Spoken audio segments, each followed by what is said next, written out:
I'm just clicking go live. We're all connected, unbelievably. How awesome is that? How's that?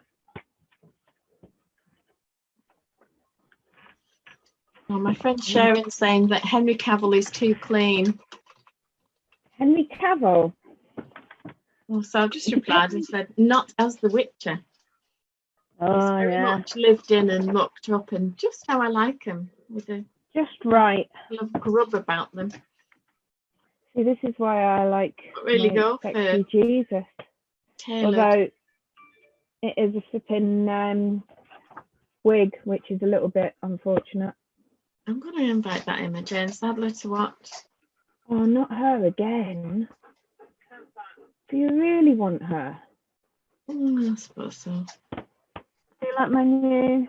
Can you see that? I can't see it. NHS You Rock. Yeah, it's really good.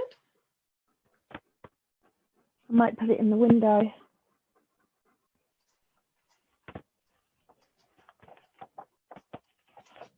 Oh, well, I've invited a few people. That Emma Jane Sadler's watching.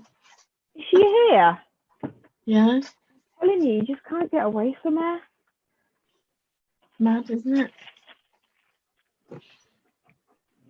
So what do you reckon? I'm rocking my inner Tim Minchin with the eyeliner. Caitlin says that I look like I'm going to a My Chemical Romance thingy. It sort of makes me want to sing the Lancashire Hot Pots thing of, oh no, he's gone all emo. Yeah, definitely. Oh, I was watching one of his videos today and I was thinking, I could totally rock the Tim Minchin look. I just need to sort of like brush my hair so it goes more frizzy rather than curly, and I think I'm there. Yeah, I'm wondering whether you should channel the Bride of Frankenstein, because she had super frizzy hair, didn't she, and a big white streak. That was awesome. I'm getting a good white streak going on there. Or somebody like that. I don't know. Someone will put me right, I'm sure. Well, I'm getting there. I'm definitely getting there with the streak. So it's in the wrong place. What have you got to drink? Have you got your red wine? Got my red wine. The ladies discussing it, and Sharon fancies Steve Tyler. Okay.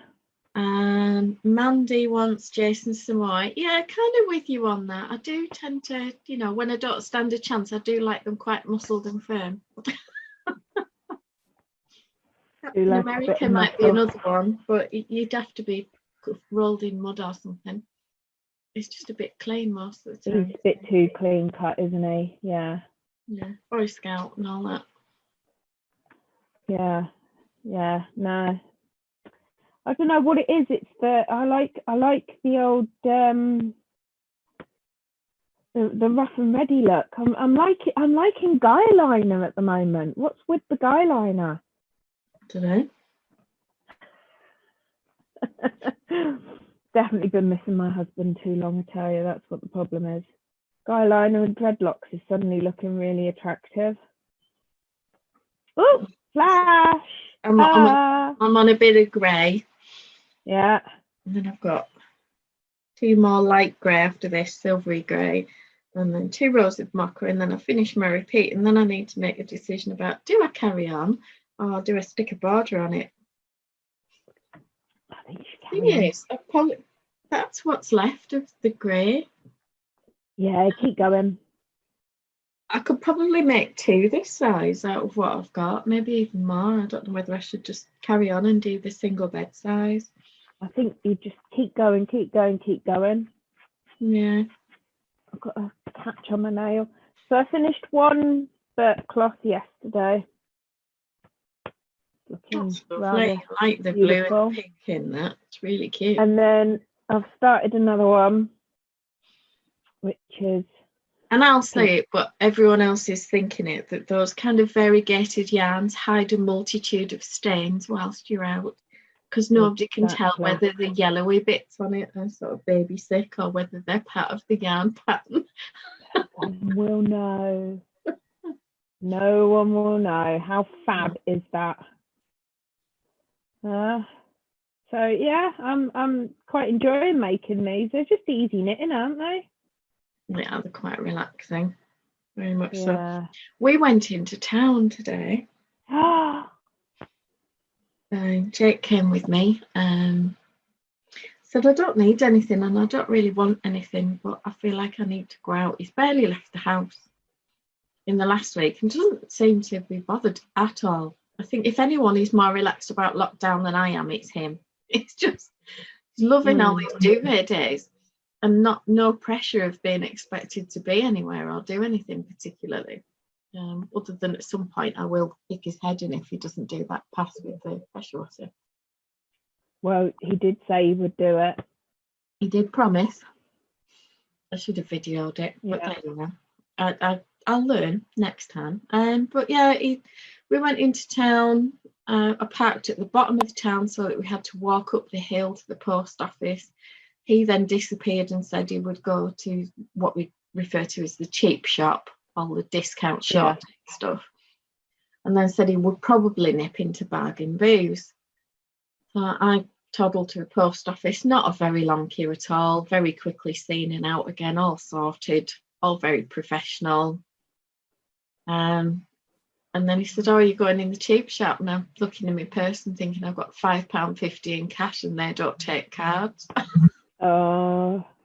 I wandered across the street to the cash machine and it wants £1 off me for the privilege of giving me my money from my bank account. So I walked 2 streets then round to the cash machine by Tesco's and got my money out there and then walked back, and I'm thinking, well, that's a pain. And then I thought, no, I'm choosing to see that as small steps. Yes. I moved today. There you go. It's your exercise done, isn't it?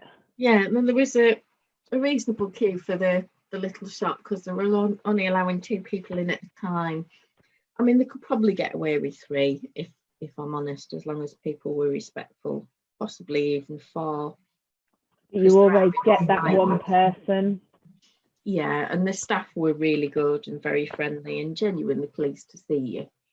Excellent. So that was quite nice. And I bumped into our PCSO, who was out on duty in the town, and checked up on how she was, again from a suitable social distance. And she looked at Jake and she said, oh, have you been essentials shopping? He stood there with 2 litres of Fanta and a case of Guinness. Well, that sounds very essential to me. Well, that's what she said. She said it's absolutely essential if you're 19 or 20. It's absolutely on your list. No Any problem. kind of food or drink that can be consumed is essential. You know, chocolate is definitely an essential at the moment. Wine, beer. No, what I thought was really, really funny was that I'm stood there with 2 carrier bags full of dog biscuits. No dog poo bags to be had anywhere. Oh, God. What is that about? They're not pooing more.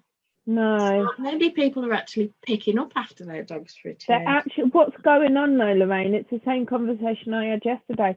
They're actually walking their dogs, I think. Yeah. I think that's what's going on. Oh, well, anyway, I'm stood there with like 1 bag full of chocolate bars and biscuits, Maryland chocolate cookies, cream crackers for the dogs, regular dog biscuits. They think a cream cracker is a treat. I mean, how dry and crusty and awful are they? But they absolutely love them. Yeah, I think Arthur would love one of those. Was that Arthur in that photograph that I put on Facebook? Oh, God, without a doubt.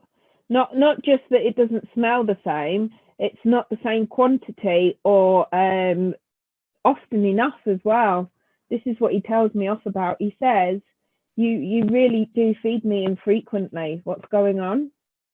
Well, yeah, because we're having like 7 lunches and 12 dinners. Who have we got in the house? So, hello to Deborah. Hi there. Hi, Yvonne. Heard you mention The Witcher. Now my partner kind of has a crush on Henry Cavill as well. He's posted on Twitter while he was painting miniatures. What which is his hobby. Yeah, you told us about that. I mean, it sounds really quite painstaking, but I bet they look amazing when they're done. I bet they do, yeah. Yeah, and if I were a bloke, I'd probably have a man crush on him as well. Well, yeah. But not a Superman. No. Well, they all need roughing up a bit.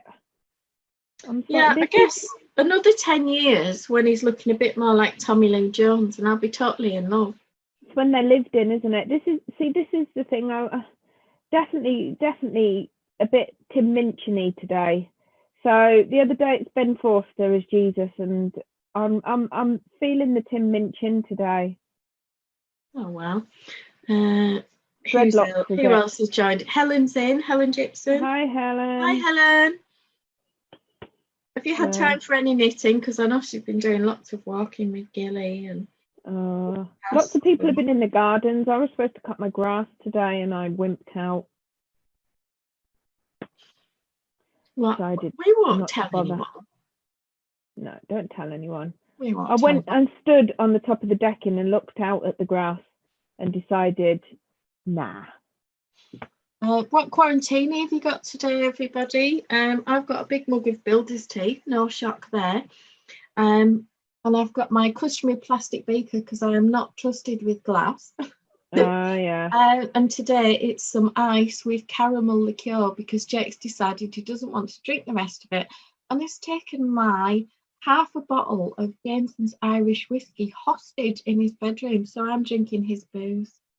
Oh, it's just charming, isn't it? Teenagers, I tell you. Yeah. In the words of, I can't remember which episode of Blackadder it was, where there's a fella saying he will wreak his Rwenge on you all. I don't remember that. Which series was it? I think it might be the one with Queenie. 2. Yeah. I like Queenie. I think it was on the Hugh wine. Laurie who played this Helmut or something like that he was called. And she'd called him Shorty Greasy Spot at school. And there was obviously a lot of issues going on with the character. It was quite funny. Helen says, I'm on this leg of sock 1. P.S. I must tell you my surname is pronounced with a hard G. I thought I said it with a hard G. Maybe I didn't. I don't know. I can't even think how you said it. I thought I said Gypsum, but maybe I didn't. I don't know. At my age, it's hard to tell from one conversation to the next. Well, do you know, I think I must be on the wine because I can't even remember what any of us said 2 minutes ago.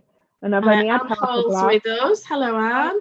Hi, Anne. Yvonne's reporting in. She's got peppermint tea, but she's got a banana bread in the oven and might have a Baileys with a slice of that later. I like the way you're thinking, Yvonne. That sounds really good. It does sound really good. I keep meaning to make banana muffins all week long. Oh. But I just haven't got around to it yet. Around to it? Yeah, I need around to it. I do need one. She says that's a soft G. Oh. So should it be Gibson? Obviously answer me in a moment. Jackie's joined. Hi, Jackie. How's your blanket coming along? Oh, yeah, we need a blankie update. Yeah, we could do with a photo, really. We could do. Well, we could do with photos off everyone, really. Yeah, it's but I don't think you can put them in the video thread. I think no, you could just put them in the group in any old post. Yeah. So, right. So Gibson, not Gypsum. Gypsum, not gypsum, as in not like a gypsy. You were saying a G, like a J. Yeah. Right. See, Helen, you have to explain things like you do to 5-year-olds for us, because that's about all we're fit for at the moment. I'm glad I've got that right, though, for the next time I see you. My brain's just not in it today. Are you freaked out? Me? I'm all right. I'm just, chilling. Oh, well, that's good. My blood pressure spiked over the last few days. My resting heart rate was right up. I don't know what was going on with that. So That's not good. Somebody had put in a request for biscuits, so I've bought in Marilyn chocolate chip cookies from the cheap shop, and told him to take them to his room so that I can't inhale them. You know, half a packet with a cup of tea style. And I think I'm going to cut out the gluten for the rest of the week. Right. And see if it makes a difference. Did it upset your tummy? I do get bloated sometimes, and I have to be really careful of overly processed flour. So if it was sort of patisserie kind of stuff, that's no good at all because it's very, very refined flour. Right. If it's got lots of fibre in it, generally speaking, it's nowhere near as bad. Right. But I'm better off if I just don't have it. Yvonne says she's working on her crochet skirt. Now, this is from your dark princess pattern, isn't it? I'm pretty sure it is, because I'm sure I've seen some updates on Facebook over the last few weeks, because you're doing larger sizes, aren't you? She says she's worked in 1,200 metres of yarn. Wow. That is a lot. And Helen says that's why her life is spent saying with a P, as people assume it's Gibson rather than Gibson. Yeah, that's a difficult one, isn't it? Yeah. I mean, I've spent all my life going, no, it's 1 hour in Loraine. And then most people will then go, well, is it 2 ends? Well, no, it's just 1 hour. The rest of it is the same as you would expect. That's the only change I've asked you to make. Oh, I don't know.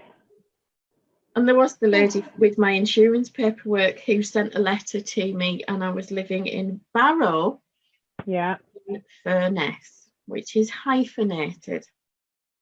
So for those of us who know what that means, it's a little dash between the words. So Barrow and then dash in dash Furness. And she sent Barrow and then the word hyphen in and the word hyphen. Furnace, not Furness. But why did I spell all of this out for this woman? She obviously wasn't listening. No, and then I had somebody ring me one day for a phone number for a friend who runs kind of an agency for chefs. You know, if you've got staff off and you're short and all of a sudden you need people for like a bank, right, of staff to come in and take over, and all high-level chefs. And they wanted his number, and it ended in 777. And there was this really long pause, and I said, do you want me to say it again? She said, what's the treble? Yeah, that would be 3 of something. Not a clue. Oh my goodness, I love it. Yeah. The stupidity of some people. Actually, talking about insurance, the best conversation I ever had with someone about insurance. A few years back, I did puppy walking for the guide dogs. So I had Yuma, who was a guide dog puppy for a year. Anyway, I was in a car accident. Somebody drove into the back of me, and ringing up the insurance and that. And the guy saying to me, was there anybody else in the car at the time? And I went, no, it's just me and my guide dog.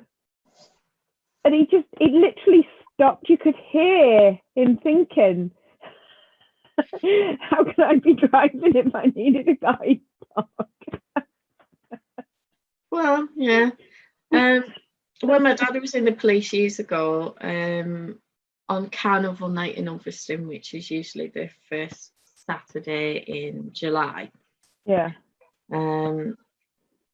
There always used to be a procession to the leisure centre, and they would have a bonfire and fireworks and other such things going on. All very good. Yeah. But somebody heard, or was it the lantern procession? Or whichever it was. There was these big lanterns, and there was somebody inside this massive lantern, and it was a 12-foot chicken All right, interesting. And it had been on various routes around the town and then arrived at the leisure centre, at which point the person presumably had got out. I mean, I don't know for definite, but you would imagine. And it was then put on a bonfire and blown up. Oh, God. And this panicked woman comes running towards my dad, who stood there. He's obviously the sort of senior officer at the scene. And she said, oh, my God, did the person get out of the 12-foot chicken? Well, yeah, of course they did. But what's the matter? Is something wrong? Well, it had gone past a garage and her car was parked outside the garage and it pecked the top of her car and took all the paint off the roof of her car. She's absolutely distraught. And all my dad could think about and was laughing his head off quietly was, what about the insurance forms? Because you have to do a diagram of what happened. And she's going to have to do a picture of somebody dressed as a 12-foot chicken. That's not going to be easy, is it? It's going to be one of those where it got to the office and they're all going to be thinking, yeah, okay, what else? April 1st. Oh, Yvonne says, yes, it is Dark Princess and it's in fingering weight, so hence the yarn usage. Cool. Yeah, that's good. Yeah. So what's everybody working on? Have you all got a project with you tonight? What have you got? Whips and drinks. That's what we're interested in tonight, isn't it? Yvonne's got her tea, peppermint tea. I'm feeling like I should have a snack. I was busy doing my new sign and I didn't get organised with food. I haven't had my porridge. And I thought, oh, I'll grab a packet of biscuits or a packet of sweeties or something. I've got some chocolate, but I'm not feeling chocolate. What's that all about? I want something with crunch. I might have had that earlier. I may have bought a dime bar. Oh, God, I love dime in the bars. cheap shop and then brought it home and ate it in secret. Not that it's secret now, but you know, I hit my step goal today. Do you remember those? Did a workout this morning, so yeah, I'm golden. Do you remember the adverts for the dime bars?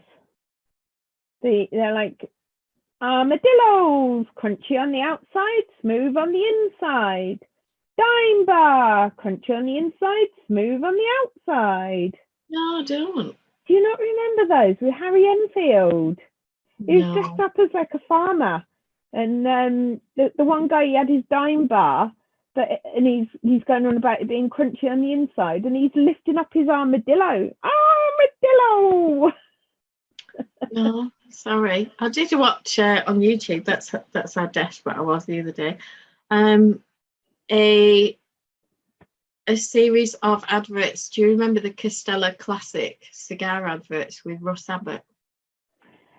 No, I've got a vague inkling, but not enough to, say that I remember them. The first one on the playlist that they showed was he's fishing, and there's a guy next to him, and the man nod, the acknowledgement, but no speaking. And then he starts setting up a record player, and then with his rod he gets a speaker and puts it into the water, and it's playing Des O'Connor, and the fish jump out into the net to get away from Des O'Connor. I love it. And it was Castella Classic for the man who thinks a little bit differently, and it just amused me, and it was full of stuff like that, just silly I stuff. love Russ Abbott. Betty Swallocks. Yeah. Somebody did that at Holker's show one year. I think it must have been the stall holders who were really bored. It was a very hot weekend. Yeah. On the Sunday. Yeah, it could be about 4 maybe. And we're wandering around and they kept over the announcement. Can Betty Swallocks please come to the announcer's tent? Well, we were in hysterics. And these friends that we were with were going, what is it? And Kenny's going, Did the announcer not realise? Well, I don't know whether they did, but they kept getting dafter and dafter as the day went on. It was brilliant to listen to them. Love Betty Swallocks. It's pure genius. It just really made me laugh. My mother-in-law wandering around going, well, who's Betty then? I don't know her. We live here. I don't know who Betty is. Every now and then Kevin would sort of bend and adjust himself. As a hint. Yeah, there's this little hint. His father was choking with laughter. Talking of spoonerisms, the best ever spoonerism, Brad Pitt and Angelina Jolie, they called their daughter Shyla Pitt. And they didn't even realise. Oh, you know, people with names. Why would you do that to that poor child? I knew someone years ago called Valerie Dawn Hall. So of course on forms it was Haw VD. Yeah. Or even the other way around, it's just as bad. Well, yeah, absolutely. It was a nightmare for her at school because people were just, well, kids in particular are really horrid, aren't they? I used to teach a little girl with the surname Haw. I'm sorry, I would have had to change it. It's just not worth the hassle, is it? There's plenty of names I'd change, though. Oh, well, nobody's bid any higher than Jason Momoa. So tell us today what badges you got from the ones I posted yesterday. I think I got them all. Have you had a shower? Have you learned to use Zoom or use Zoom? Have you fed yourself? Yeah. Have you had a conversation with another adult? Were you dressed by 3 p.m? By dressed, I don't mean Jimmy Jammies. Did you do even clean ones? Yeah, even clean ones don't count. Did you do some actual work as opposed to just laundry, which is still work? And did you do over 250 steps this week, give or take? So I do over 10,000 a day anyway, so. I usually do 10,000 a day plus. Yeah. But since all this started, I haven't. Yeah, I either didn't feel well enough, or I've had a dog in season and couldn't go. I don't know if you can see that I'm on 12,000 today, so I'm quite happy with that. Oh, that's good. Arthur's in the doghouse. I'm at. Can you see that? 650. Before it's 6:52. Hang on, I might have to take it off. Yeah. Wretched doesn't want to play. I don't think my wrist goes at the angle. Nobody's wrist goes at that angle.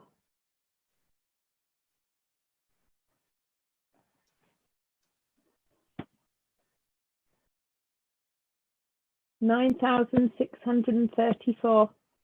Yeah, so that's where I'm at the minute. I'm aiming for 10. But, yeah. Well, still time before bed. Well, there is, and to be honest with this thing, I could end up crocheting a few because I have to tell it, no, this is not an elliptical. We have recognised you are using an elliptical. I am so not. I am so not doing that. It always asks, no matter what it is, that it doesn't recognise what you're doing, it asks if it's an elliptical. Yeah, I did a bit on giving them some silly answers. So Arthur's in the doghouse today. He was naughty this morning. What's he done? Well, we went for our walk this morning. I was a little bit later getting in the fields. It was 6:30 by the time I got in there. And it's flipping crawling over there. 6:30 in the morning. It's ridiculous. Anyway, we were just walking through the fields, minding our own business. I'm listening to my music. He's having a sniff round.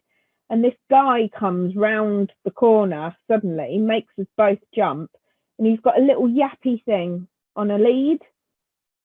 And it goes for Arthur. It actually went for Arthur. So he was like, you think you're having a go at me? Put the dog down on the floor and made a load of noise. And then the man started shouting at me, your dog should be on a lead, get on a lead. Like really nasty at me. I was like, your dog started on mine first. But oh no.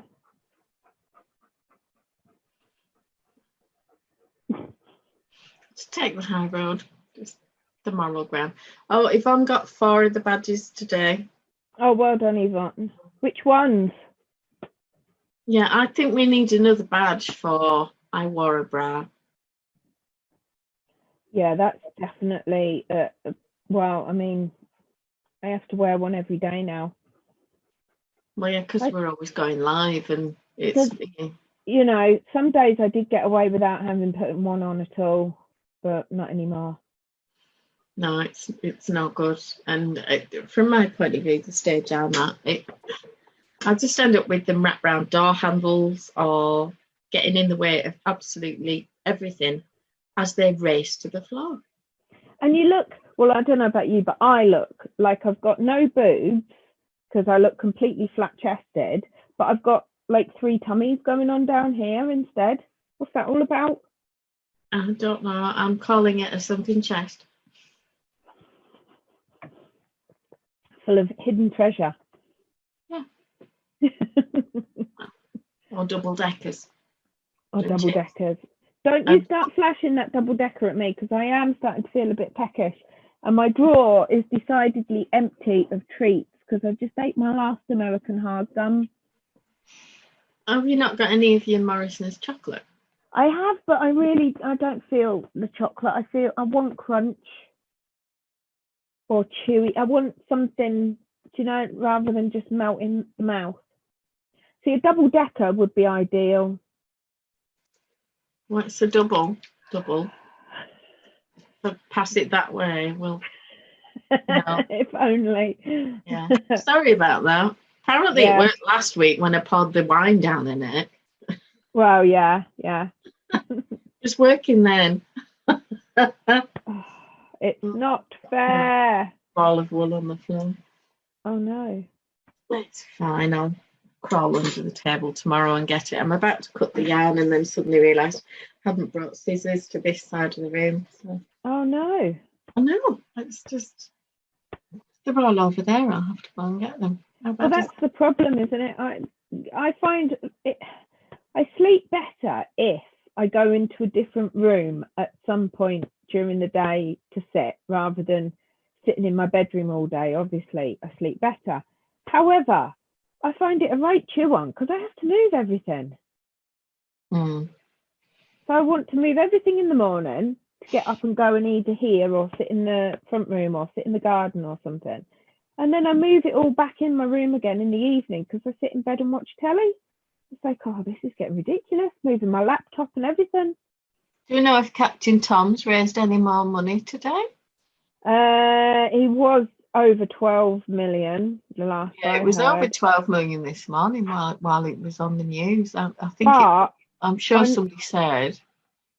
Well, I know they've been pushing that 1 million claps or something instead today, haven't they? 15,353,353 pounds and 63 pence. I think he's done his 100 laps now, hasn't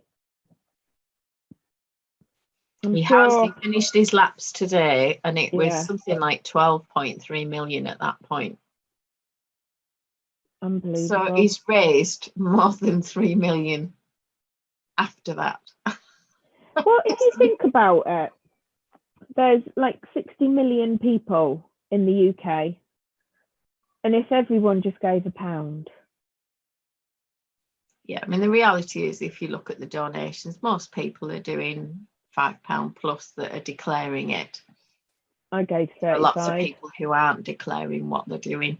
But if lots of people gave £1, then it would be lots more. Well, I gave the 30 quid, and then I also donated the £4, whatever it was, for the fee. Oh, right, yeah. So pretty much 35 quid. But I know Piers Morgan was saying on the news this morning that he thinks that Just Giving should suspend the fee for, you know, a certain percentage of the donations, or, you know, donate the fee back. Yeah. For a certain amount of it. Because it's quite a lot, really, when you think about it. If I've donated 30 quid and then I've had to pay £4 something in fees, that's quite a lot of money, really. Yeah, it is. It is, but, you know, if you buy something on eBay, you're paying that in fees. They just don't tell you that. The seller pays it. Yeah, the seller And then pays they'll the have fee. a PayPal fee. And there's probably 10% just like that gone off whatever they've made. So, you know, it's the way the world works. There'll be payment fees, the processing, and everyone is a separate transaction, and they'll have been done on debit cards and things like that. If the card companies step up and say they'll cover those costs, because they're raking it in at the moment, let's be honest. Yeah, because everybody doesn't want you to pay cash, do they? In fact, when I went shopping the other day, I paid on my phone because they've increased your contact list up to, I think it's 45 quid in store now. But on your phone, it's unlimited, and you don't have to touch any keys or anything, do you? And it says on one of the articles I'm just reading that Just Giving have already given £150,000 to the appeal. Oh, well, then that's fine, isn't it? Yeah, that's sorted. I think that's pretty good. That's fair. More than fair. No, nice. Absolutely. It's quite impressive, really. It's a British-based company, isn't it, Just Giving? I'm going to say yes. Well, I'd have to check, to be honest. No, I'll believe you, because you know everything. Oh, I'm laughing at this. Dory Pickering says, imagine if this lockdown happened 18 years ago, you'd be stuck at home with a Nokia 3310 with 300 texts and a 100-minute call limit and dial-up internet. Oh, my God. How awful would that have been? But also, I was thinking about it myself the other day, and I was thinking in some ways, obviously, we're coping with it better because the technology is so advanced, i.e. like what we're doing now. But in other ways, it's kind of like going back 30 years.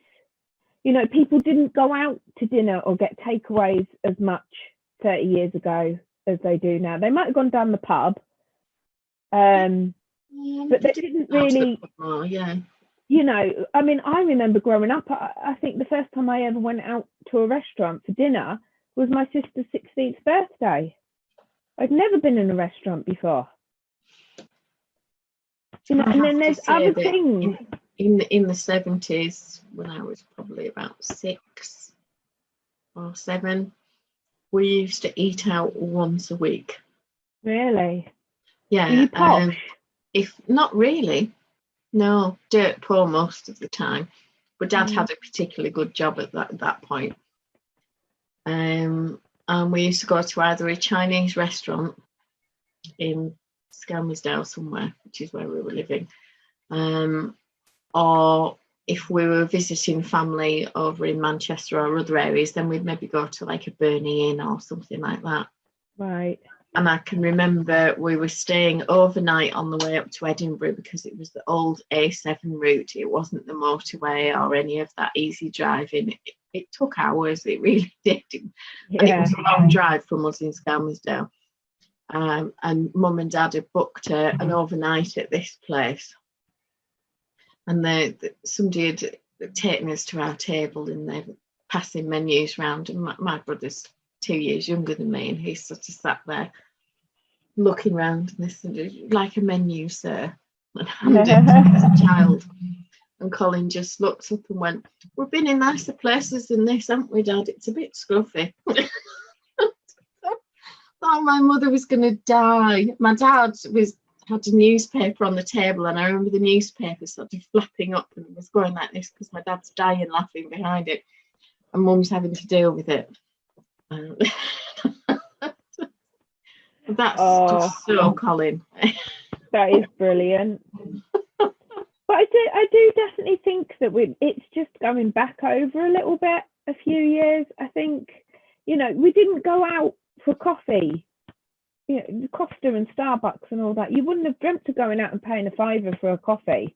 When we moved up here to Ulverston, and Dad had to find work up here, there was nothing where we lived. Yeah. So we had to leave this massive house in Skelmersdale and come up here and live in a little terrace, which I think for my mother broke her heart. Yeah. Obviously less to clean, so you know it's not all bad. Silver lining. But yeah, we didn't really go out once we'd moved up here. It was a very rare occurrence for us to go out for a meal, or if we went into a cafe, we could have a drink, but we were never allowed anything to eat, even if we were starving. It was, no, you get food when you get home. Yeah, or if you did go out for dinner, it would be just dinner, and you could have dessert when you got home. There'd be an Arctic roll in the freezer or something.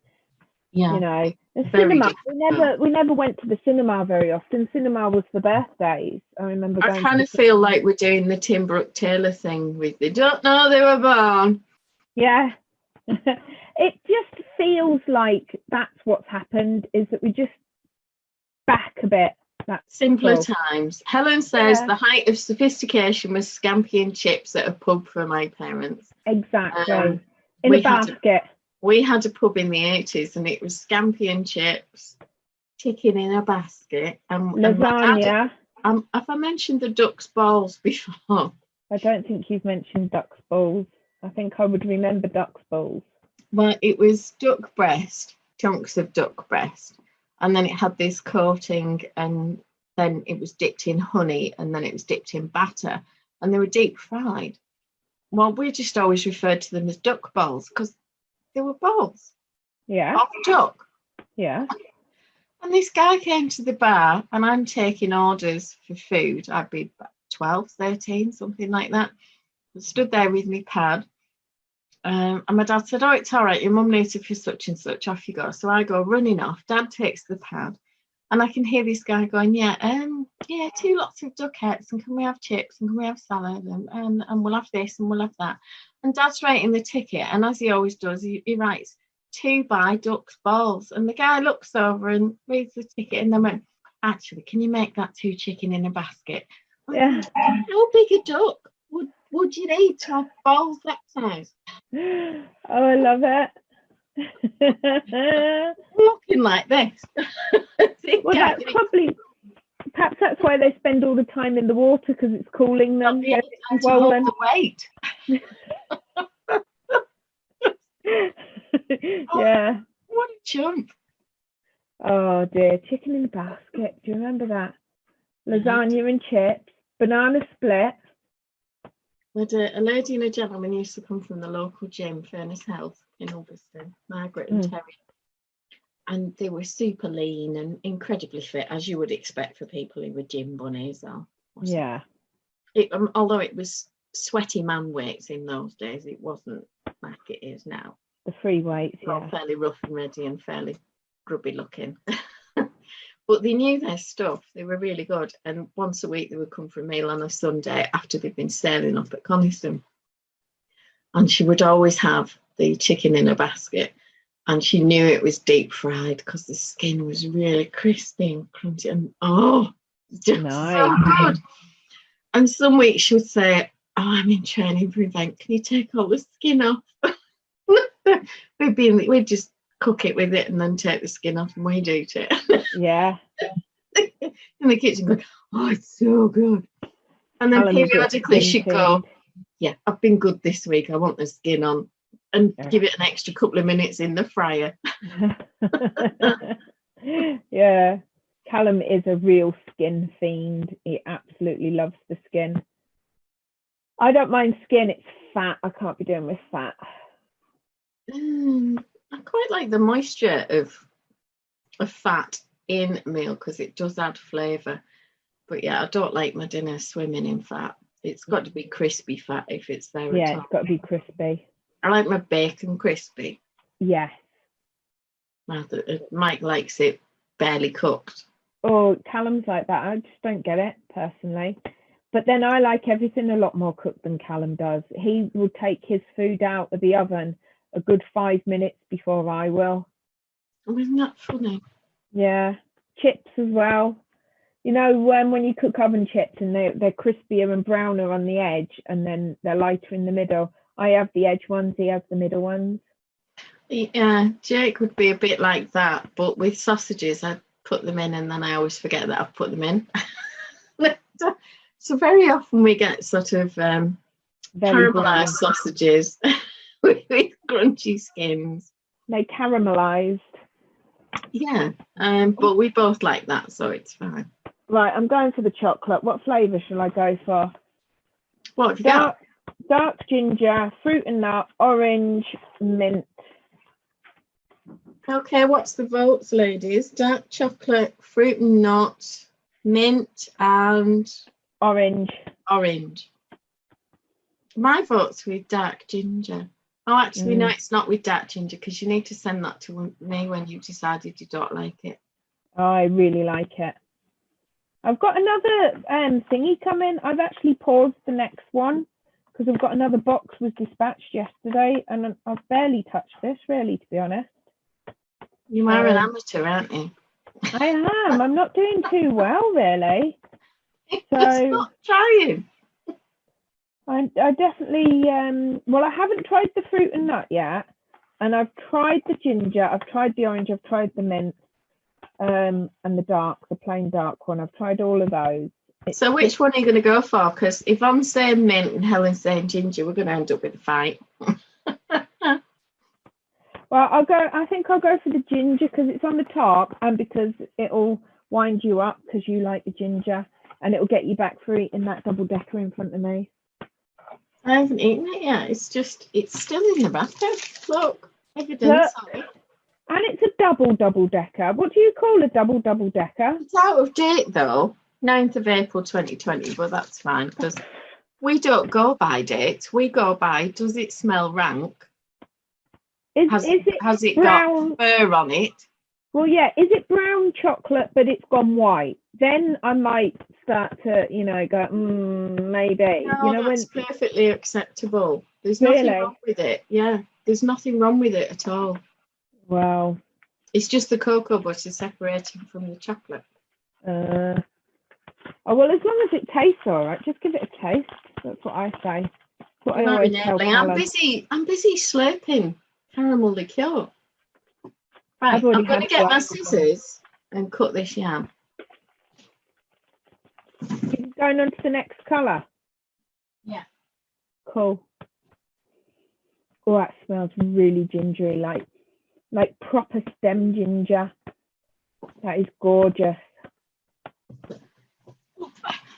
Oh, that is nice. Unfortunately, I haven't got any more ginger coming because it was out of stock, but I have got coffee coming. Oh, I thought you might like. Can you see those? Okay. Oh, is that your little mini one? Yeah.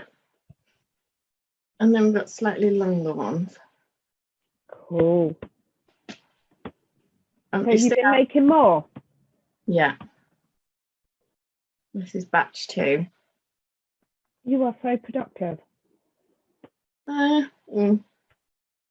just figured it was something that would be worth doing. So I've got some with matched buttons, some with matched buttons. And then there's others in the pile that, that's got matched buttons.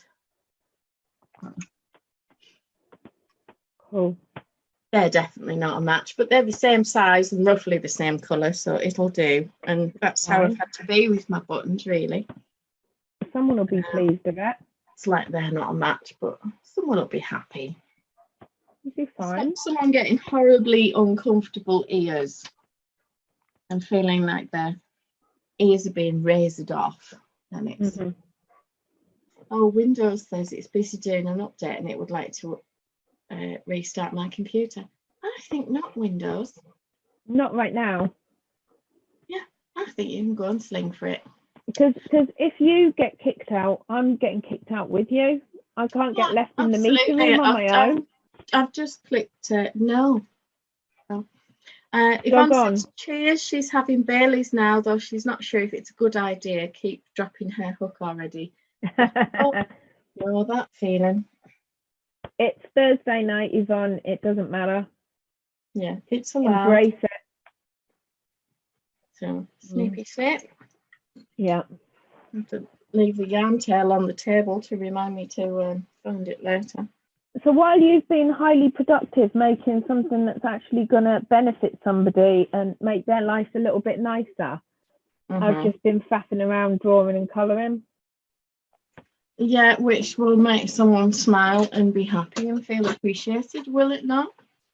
I'm going to put it in I've put it there, but I'm going to put one in the window, I think. I saw one online, and if my printer starts printing tomorrow, It says thank you to the postman, so I'm going to put it in the window.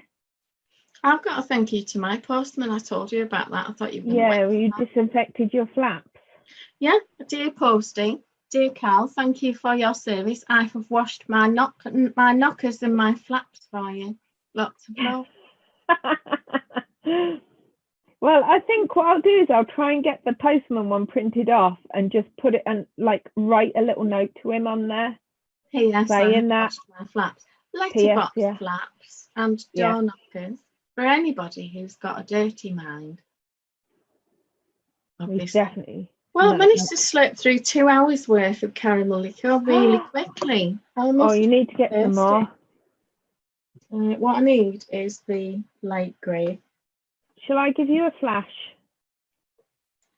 Well, you know, I'll take what I can get and think, you know, now that I'm locked at home, go for it. What are you going to show me? Flashing you this. Oh, is this another burp cloth? Have we got a texture pattern there? Am I seeing ribbing and... Yeah, no, it's literally just, you know, lots of knits with the odd pearl bump. All right. I had a diagonal pattern going on it when I first did it, but because the yarn's so busy, you couldn't really see the diagonal. And I have I have a less busy yarn that I'm going to do that on. Okay. So that'll be fine. So yeah. Well, I've got my pan ready in the kitchen for clapping the carers, and I've got my wooden spoon. Cool. So yeah, should definitely hear that tonight.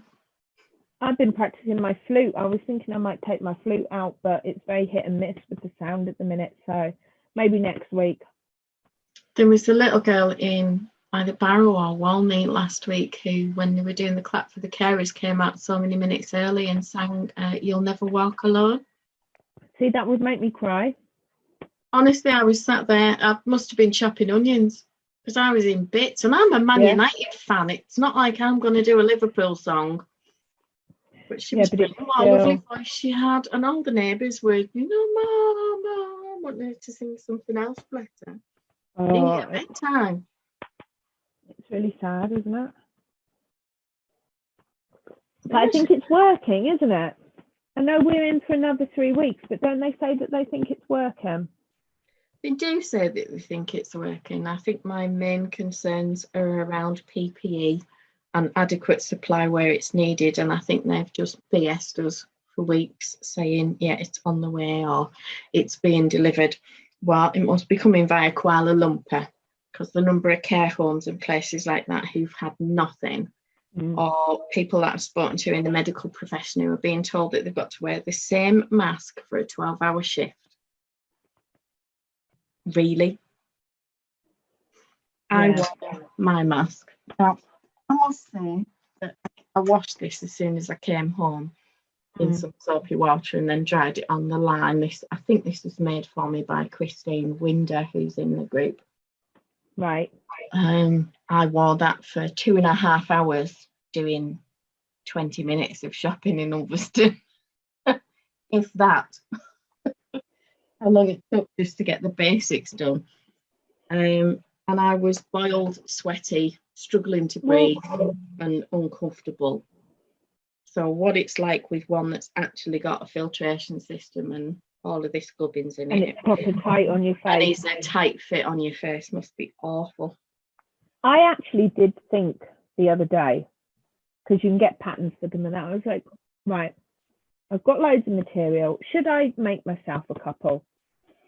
But then I thought, I'm the kind of person that I would end up touching my face all the time if I had the face mask on.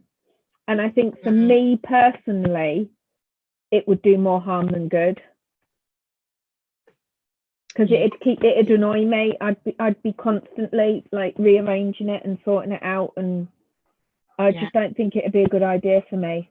I did find it difficult to wear even for a short period of time, so I don't know how people manage that have to be in them all day in those conditions. Exactly. And I'm way in the middle of a hot flush right now for anyone that wants to know. I suddenly feel like I've been dropped in boiling oil. I was cold half an hour ago. Hence the cardigan. Yeah. Well, that, and I've got a short sleeve t-shirt on, and you know, I don't want to wow anybody too much with my muscular arms. Your And arms are just inadequate, gorgeous. of course, you know. Have you seen Mel C?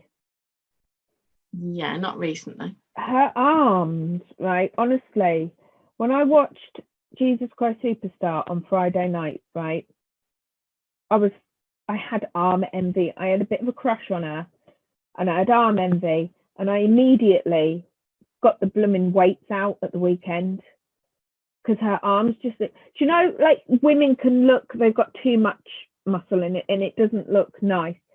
She had lovely arms. She had the balance. It was, you could tell she'd been working out, and they looked lovely, but it wasn't too much. You don't need to do a lot. I mean, things like push-ups and planks are enough. I've got one of the bars, you know, on the door frame, and obviously I can't pull myself up. No, I can't either. I've On it, but I actually like push up with. Well, I just think even just sort of like kind of pulling myself a bit is going to be working my arms, isn't it? I guess it is. Jake's dad always had one, and it arrived here a few months ago. I don't know that Jake has ever used it, so I can't speak with any authority. It's one of those where you balance it on, you don't fix it to the wall. Right. Kevin always used to use it, and he used to do push-ups on the top of the door frame on his fingertips. He was a climber. He was a climber. Oh, yeah. There is a story related to that. Did I tell you about Emma at the funeral? And there's this elderly auntie. You know, these women who have blokey voices.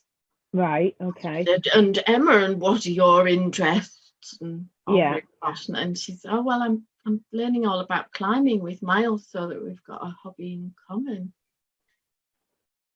Oh, very lovely. And then she said, well, tell me more about that then, dear. And Emma said, well, we've been doing these techniques about where there's sort of a vertical crack in the rock and you jam in various parts of your arms.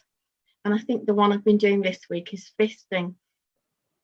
Bearing in mind we're at a funeral. Evan and I locked eyes with Miles, whose dad's funeral it was, and just, you know, nearly choked with laughing and had to turn around, and then Miles started laughing and then had to run across and kind of rescue Emma. And this auntie saying in a loud voice, well, tell me more about fisting then, what's that? And everybody looked down because she had such a loud, booming voice. And honestly, it shows how awful we are. At the creme, after the church service, there was this lovely lady vicar. She was absolutely brilliant, and she did a lovely service. And then all of a sudden she leapt forward, and we thought everything had finished. And she leapt forward and she flung her arms in the air, and in this massive voice she went, may the hand of God be upon you. And we're at the back, and I'm next to my brother, who is grossly inappropriate at the best of times. And all I heard under his breath was, fuck me, thought that was a Mexican wave. And the back two rows in the creme started doing this Mexican wave at a funeral. This is barrel for you. I thought you were going to say that she said, may the force be with you.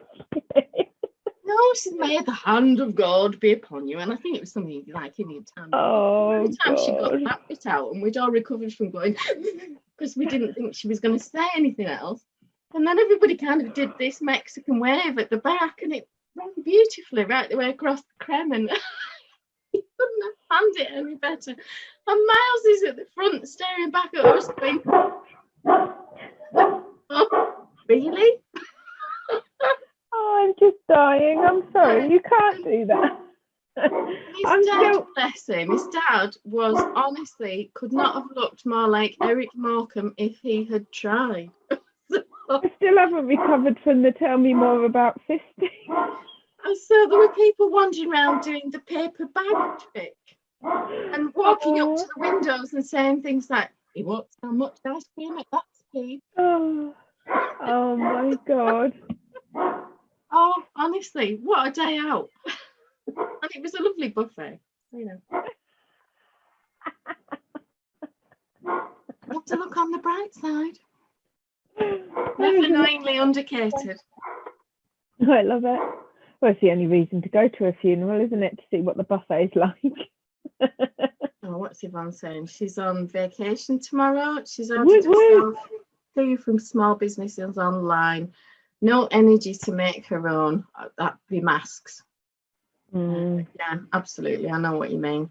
Do you mean pull-ups on the door frame? Yes, exactly that. Yeah. Yeah. Yeah. That's But what different I've been doing. techniques, obviously, because Kevin would do on the fingertips. I would hang like a buffoon. Did I tell and you then when drop to the floor? I'll have to tell you the story of when I fell in love with my husband, when I knew that he was the one for me.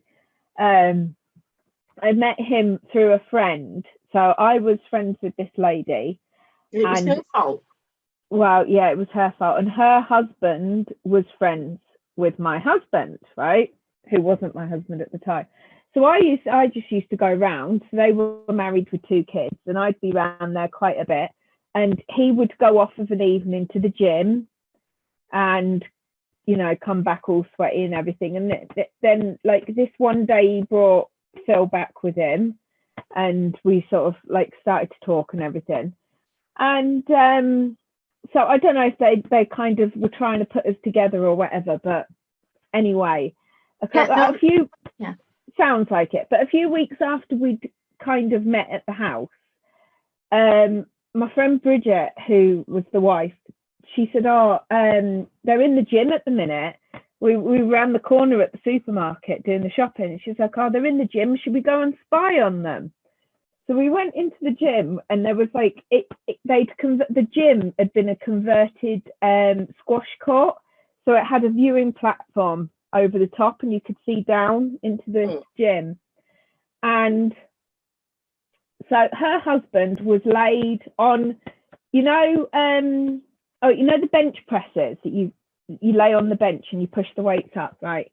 Yeah. So my husband, actually, it was my husband, who wasn't my husband at the time, was laid on the bench and was pushing the bench press up with his feet, and he had it on the maximum, and his best mate was stood on the top of the weights.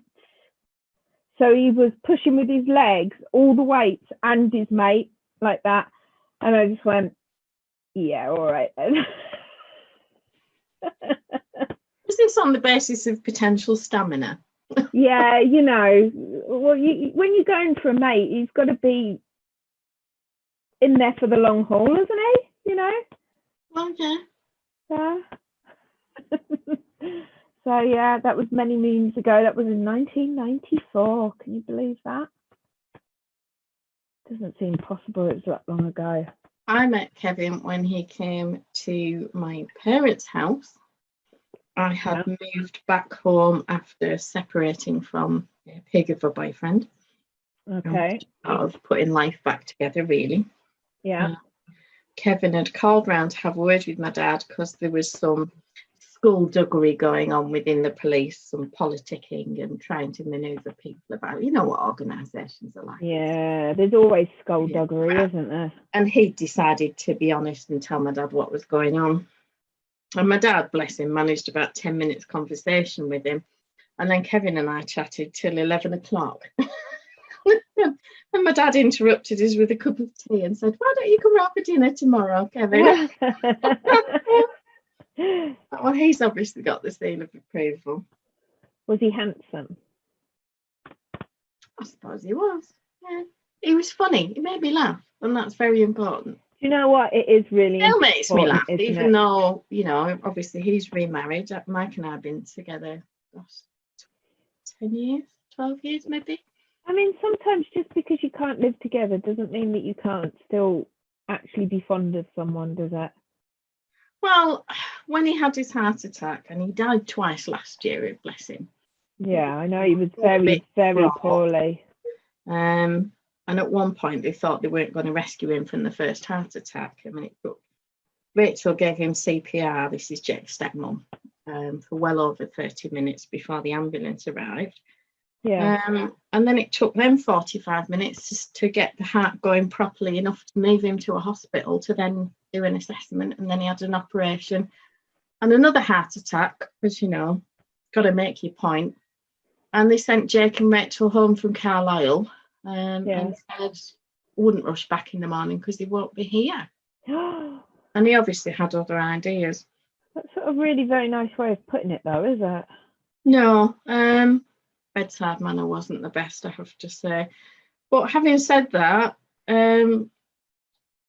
we probably talk a handful of times a year on parent-related issues. We probably wouldn't need to speak or choose to get in touch because we've both moved on. But when he was at Jake's 18th, coming up for 2 years ago, I sat with them, with my brother and sister-in-law, with Kevin, made sure to introduce them to everybody. I got a big hug when he came in. You know, it's always very cordial, and we've always made an effort. He was at my brother's 40th. He's been invited to various family weddings. He's Jake's father. Well, yeah, he's always going to be part of his life, isn't he? Oh, absolutely. Would I choose to ask him, did he want to go to a beer when the lockdown's over? I'm not that minded. I've got other people I want to see. But I would never wish him any harm. You know, it's just how life is. But yeah, he's always been one of the funniest people I've ever met. And wherever we went, daft things happened to us. We were in, remember Andy's Records? We used to go in and look at CDs. Yeah. He had a massive collection of CDs, and we would look at CDs on a Saturday when we came into town to do our shopping and get other bits and run errands, and we would have a coffee in a cafe and sometimes a bite to eat. We're stood in Andy's Records. Now, Kevin's he was 6'5" at the time. Right. And for whatever reason, it must have been a Movember or something like that, he had these sideburns. And his hair was cut quite short, and it's very much more wavy than mine, and it was starting to curl. It was getting to the point where I needed to cut it again. And we're in this record store, and he picked up Sharp was on telly at the time with Sean Bean. Oh yeah, I know. Everyone's just having a little melty moment. Sean Bean, yeah. Why do they always kill him off and everything? It's rubbish. I know. Jake says hello, but this fella comes wandering up to Kevin completely out of the blue, grabs him on the shoulder and went, are you interested in Sharp then? And Kevin said, well, we quite like the soundtrack. We like folk music, and well, we like all sorts of music, but the fella that plays, is it Agman, Danny Agman, who sings and does a lot of the incidental music for the soundtrack, was on this soundtrack theme. And there's we've been looking at this and thinking, oh, we'll get it because it's quite nice to just listen to. It's nice background music, and we're quite like classical as well, and there's elements of that. I love classical, yeah. So we've been looking at it, and he was heading off towards the checkout to pay for it. This fella's got hold of him. He's going, but you like Sharp, do you? And he said, well, yeah, I suppose so. The missus likes Sean Bean. And this guy went, yes, but are you interested in Napoleonics? At which point I scooted to the other side of the store because my shoulders were going, and I was already laughing because I knew what was coming next. We'd really love you to come along and audition to be our Nelson for our recreations and things like this, where we do all these battles. I was going, no. And casually wandered across and went, yeah, thanks for the support. You're staying quietly in the corner. Oh God, yeah. I mean, here's a conversation I don't want to be in unless it's laughing from the outside. Love it. A rather splendid Wellington, he's going. Well, he's got gum boots. That's the closest he'll ever get. Oh, I love it. The splendid Wellington. And when I looked at this bloke, he did look like he'd been in Sharp. He had that kind of haircut. Right. The posh officer's haircut. And I just thought, oh, okay. I still need to watch the last series of Vera, because my friend Elaine was dating some guy And then he was an extra in Vera. He was a policeman in the last series, so I need to look out for him. Was he the one that thought that race was in Scotland? Or could you not possibly confirm or deny? Elaine's Scottish. I actually can't. I know she. It might have been. No, I think no, it wasn't him. No, it wasn't. No, one of his string then. He was the one before, and then it was. Oh, okay. Yeah. Oh, this is a nice one then, even though he's an actor. We can't say no more. I never met him, but you know, you get told things, I suppose, don't you? Yeah, one of my nieces had this boyfriend, and we had a 2-minute conversation on the phone, and she got back on and she's going, "Oh, what do you think?"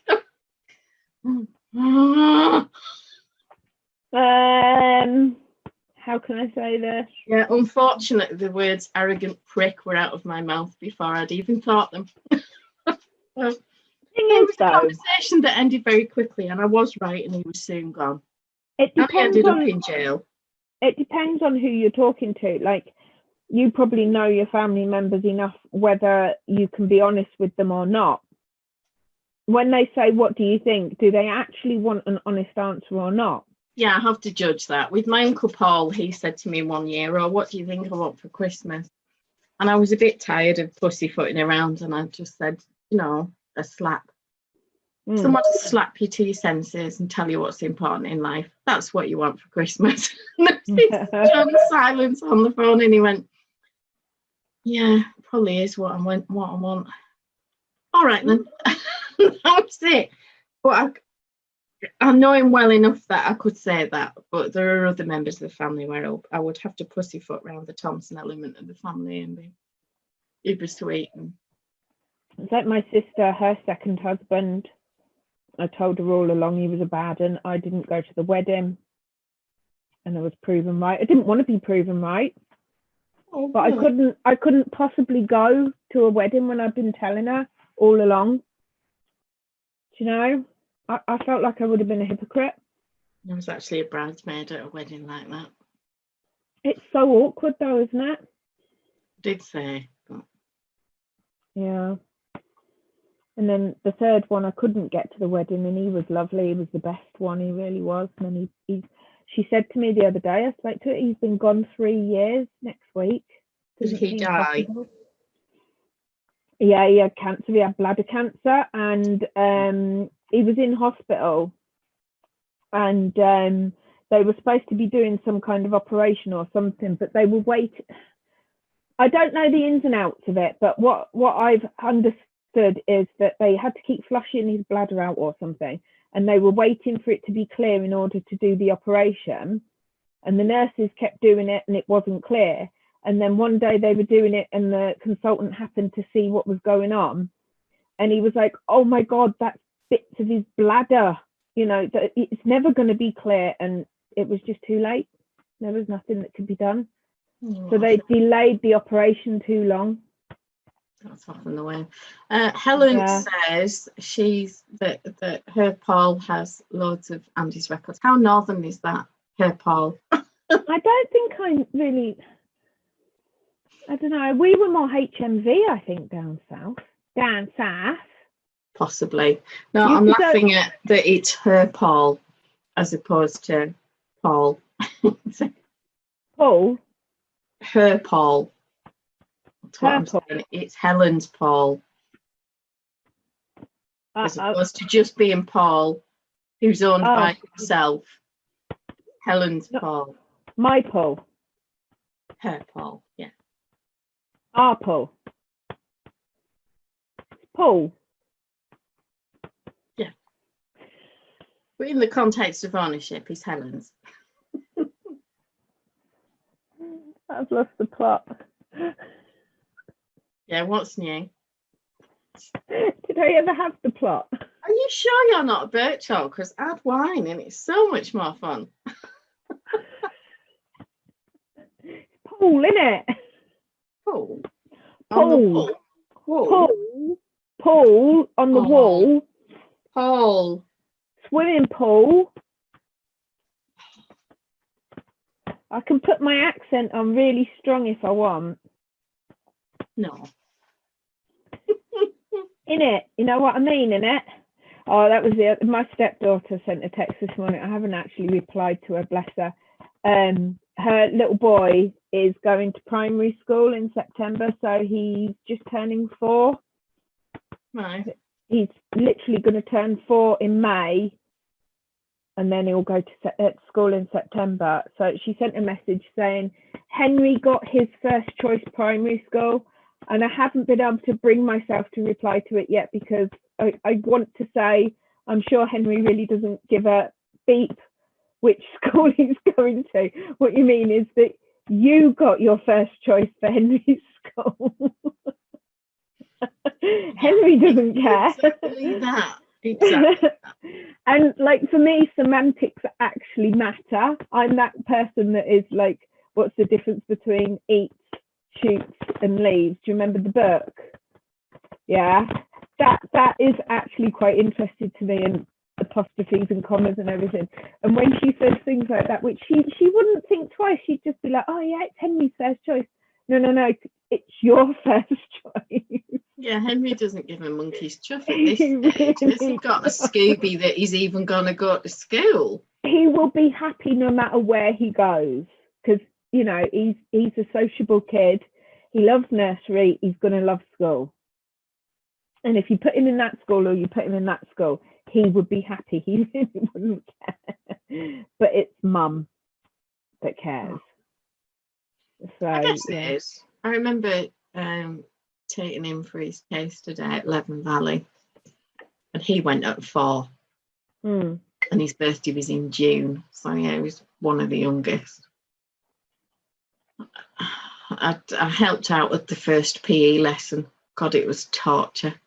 Oh, it is. Was a 40-minute lesson, and it took them 20 minutes to get the clothes off, and then they had about 5 minutes of running around, and then we had to go back, and everybody was back in class with their clothes on back to front and the shoes on the wrong feet, and I was just how soul destroying is this? But I used to teach reception class, and it is exactly as you're saying. I used to, on a Friday afternoon, I would have half the class and the teaching assistant would have the other half of the class. I would take them into the hall and we would have 20 minutes of getting changed, 20 minutes of PE, 20 minutes of getting changed, and then we would swap over and I would do the same thing with the other kids. And there was always a sock and a pair of pants that nobody would admit to at the end. No. But it was nice. It was Miss Brooke and it was Pembroke and Jackie Burley, I think, who were the 2 teachers in reception. Yeah. And he was quite nervous the first day he went. I was allowed to stay for the first half hour. My mother was in tears. I just sort of stood there going, well, let's see how this goes and not worry about it because I'm sure he'll be fine. And he went in and Pembroke instantly onto her knees on the floor and said, how lovely to meet you, Jake. Shook him by the hand and enveloped him in a massive hug. And the beaming smile on his face. And he just looked at me and I went, I'm going to be fine, Mum. And I thought, yes, you are. Yeah. He loved those kids. They really did. Most kids do love school. Obviously, not all kids, you know. Some children really struggle, but I would say 90%, 95% of kids actually really enjoy school. Yeah, he absolutely enjoyed it there. He'd had some troubles in the last sort of 12 months or so, which I've alluded to in the past, but, you know, he's fine. And then he went to Victoria, which I hated with a passion, that school. Right. Absolutely hated it. I had a horrible time there. And he settled in, loved it, absolutely loved it. No bother at all. Thought it was great. But I was never going to project on him my worries about it or what happened to me. We've never ever discussed it. No, you can't though, can you? Because you just colour their opinion. Well, yeah, he needs to make up his own mind. I mean, I think I've always known he's had his own mind. I mean, after one of those days of where's me this, where's me that, where's me this, where's me that, and I just said, no, young man, you couldn't find your bum in the bath with a map and a mirror. And he just looks at me with his hands on his hips. Well, of course I can't. It's behind me and I've never even seen it and marched off. You don't know whether to be proud or give them a wallop. You know? And they are brilliant though, aren't they? Like Callum did that to me once. I think he could have only been about 4 or 5. And I went out in the garden to tell him that his tea was ready. He was out there playing and he was trying to do something and I couldn't tell you what he was trying to do. Right. And as I walked up, all I heard him say at the top of his voice was, "Oh, for F's sake," right? He actually said it really loudly. And I just had to turn around and walk away because I was laughing so much at the fact that he actually used it in the correct context. Well, yeah, you don't know whether to be proud or angry, do you? Exactly. My brother did it. He came back from his first day at school.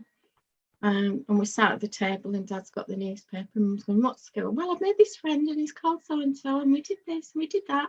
And fucking hell, then we did this." Now, I was old enough to just sit there, stare at the floor and pretend to be petting the dog. Yeah, I didn't hear a thing. I'm petting the corgi. I didn't hear a word. I know not of what you speak.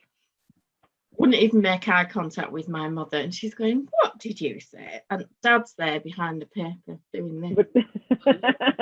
Did your dad spend a lot of time laughing behind newspapers? Oh, honestly, he was no good at discipline up until we got older and then he was horrible. Right. But yeah, he would just laugh at us in those days. Mum did the discipline. There was none of this wait till your father got home. Mum was the one with the smack. Right. Dealt with straight away. And she said, "You just repeat that." And that's a naughty word. Well, which one then? I think I would have done why is it? Why is it? What does it mean? I want to understand it exactly. Is going. The one in our house, my mum used to use it all the time, right? She used to say like, "Oh, you dirty little sod." She used to say it all the time as if it was nothing. And then one day I said it about my little brother and she went mad at me. I was like, "Well, what? You say it all the time." "Well, you don't know what that word means." I was like, "Well, tell me what it means." And then she went bright red because she had to explain it. I remember Colin, I think it must have been on a day, and we were in the pub at the time, so I'd probably be about 13, he'd maybe be 11. Yeah. Sunday dinner, everything's shut. We're having our family meal around the big table. And he just looks at my mother and he went, "So what's this oral sex that people are talking about?" I've got a mouthful of tea with. And my dad just went, "Yeah, I'm leaving that with you, Seal." took his plate and went upstairs. My mother sat there going, "Well, it's a bit more intimate." "Well, how then? Do they just talk about it?" That makes sense because when you do French in secondary school, you get an oral exam and you just talk French. Perfectly logical question, but the discomfort and embarrassment of my mother will stay with me for my days. My goodness. Oh, I love it. Helen is saying that she got the Paul got the stuff from Andy's Records in Cambridge. So there you are. It obviously was reasonably Cambridge is still a couple of hours away from me. Southish. South was anyway. Either that or I was just uncultured, which is probably more likely. Could be that. Yeah, it'd be fine. Yeah. Yeah, I'm not overexposed now that the sun's gone. Yeah, well, I'm quite bright. Look at me with my lamp. You know? And my crazy eyes. I put eyeliner on, right, and suddenly my eyes were really blue. Well, it must have just been the perfect colour. Purple. It was purple. I was watching, I don't know if I can say it's quite rude. I was watching Tim Minchin in concert and he was talking about his little baby. And he was saying that she's 18 months old and she's got a coin, she's got a penny and she put it in her mouth. And he was like, "Oh, don't put that in there. It's dirty. It's yucky, like this." And he's getting it off. He's going like, "No, we don't put things like that in our mouth." our mouth is only for food. And then he said, and then when you're later, I don't think I should be saying it. No, perhaps not. It's before the watershed. It's a little bit rude. But anyway, needless to say, he said something rude and his wife said, you can't say that. She might like girls. And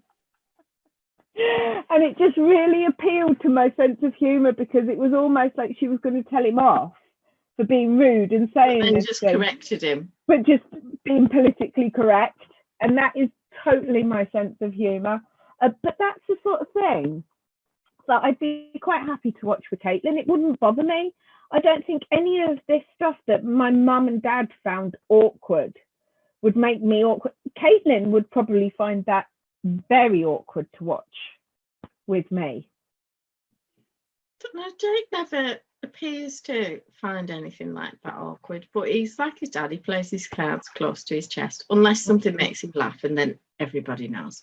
So if you were watching a movie with him and there was a proper sexy scene, like really, really going for it, would he feel awkward, do you think? I don't know. No. Caitlin goes like... I suppose if I was sat there going like, ride 'em cowboy or something like that, it might make it a bit awkward. But if I was just quietly watching and carry on knitting or crocheting as if there's nothing unusual going on, he wouldn't react at all. Now, no word of a lie, that line that you've just said, my GP actually said to me once. My GP. Honestly, I didn't know where to put myself. And I'm not normally embarrassed about things like that. But when your GP's saying things, My dentist was doing me a white filling. Well, what they call white, it isn't white, is it? Yeah. If you're the not silver. Stuff can't get rid of. Because it was a visible tooth and tapping about, and he's going, no, mix it quickly. So, well, why? And he said, it's like a 12-year-old boy. It's hard in seconds. She's going, you can't say that in front of a patient. Well, I was howling. I got the giggles then. He had to wait. I was going to say, how can you get a tooth filled when you're laughing like that? Oh, honestly. I just... Thing is, we grew up in the carry-on era. So I don't think anything phases us. It's just like, ooh. Oh, Yvonne says... Howard. That when her son was little, he asked loudly at the supermarket, Mommy, you don't have a pee-pee. Do you pee out of your butt? Classy. See, that's, yeah. Jake in the hand washing section of the ladies' toilets in Debenhams. And I'm going, Matt, come on, stand on this chair. Get your hands washed. Well, I haven't got any poo on them. Look. Oh, kids, don't you just love them? Oh, but they're so logical. It's very black and white, isn't They just tell it as it is. Do you know, like when you go over a bump in the car and it gets your tummy? We went over one once with my niece in the car. I need to send Jake a message to say 8 o'clock. Yeah, nearly time. And she was only little. She was probably about 6 or 7 at the time. We went over this bump and my sister turned to her and she said, oh, did that get your tummy? And she's laughing her head off and she went, yeah, and my fooey. As if it was the most natural thing in the world. It's like you say, they don't have any kind of barrier, do they? No. Nothing at all. Well, my message reads, clap, clappy McClap face, clap. Clappy McClap face. I love Clappy Mc. What about that? Can you even read that? I can, yeah. I don't know if it's a bit psychedelic. I don't know if this light's no good though, actually, to be fair. Put my crochet over there with my crochet hook down. What's that like? That's pretty good. The only thing is I've got real misgivings about whether the blue tack's going to stick to this fake leather chair. Have you got ticky tape? Ooh. I might have some sticky tape. Yay. Oh, I've got a reply saying okay. So Is he coming out then? he'll come downstairs. Has And he then got a saucepan? No, he just does loud clapping for about a minute and then knobs off before Yeah. everyone else is doing serious clapping for at least 2, sometimes 3 minutes. But yeah, it's like you've got a minute of me time and I'm gone. Sometimes they'll shout, "Well done, Erswick." Right. No whooping? No, not really. He did bring his whistle downstairs last week, but then he'd lost his pee, so to speak, in his whistle. So it didn't do its shrieky thing at all. That sounds wrong. I'm sorry. I don't know if it's just the wine, but everything sounds wrong to me tonight. How's that? Can we see that perfectly? Like that, yeah. That's it. See, I was just thinking, you know, the post-its are good, but they just don't cut it really, do they? No. It's beautiful. No, that's good. It could be a permanent feature. I'll just leave it on there and then I'll just sit in front of it. Yeah, I don't know whether to put my other mask on. In the cow mask. They'll think that you've got the lurgy if you do that. I've got a metal thing for shaping the nose. Yeah. But it won't fit because I've got varifocals. My glasses are too big and it won't fit underneath them. I have to wear my slim glasses, which means I then can't see properly. Do you need to see to clap for the carers? Probably not, but they're upstairs. So, you know, and I've done how many floors today? I don't know how many floors I've done. Oh, 20 flights climbed. Excellent. I'm going to do another couple now.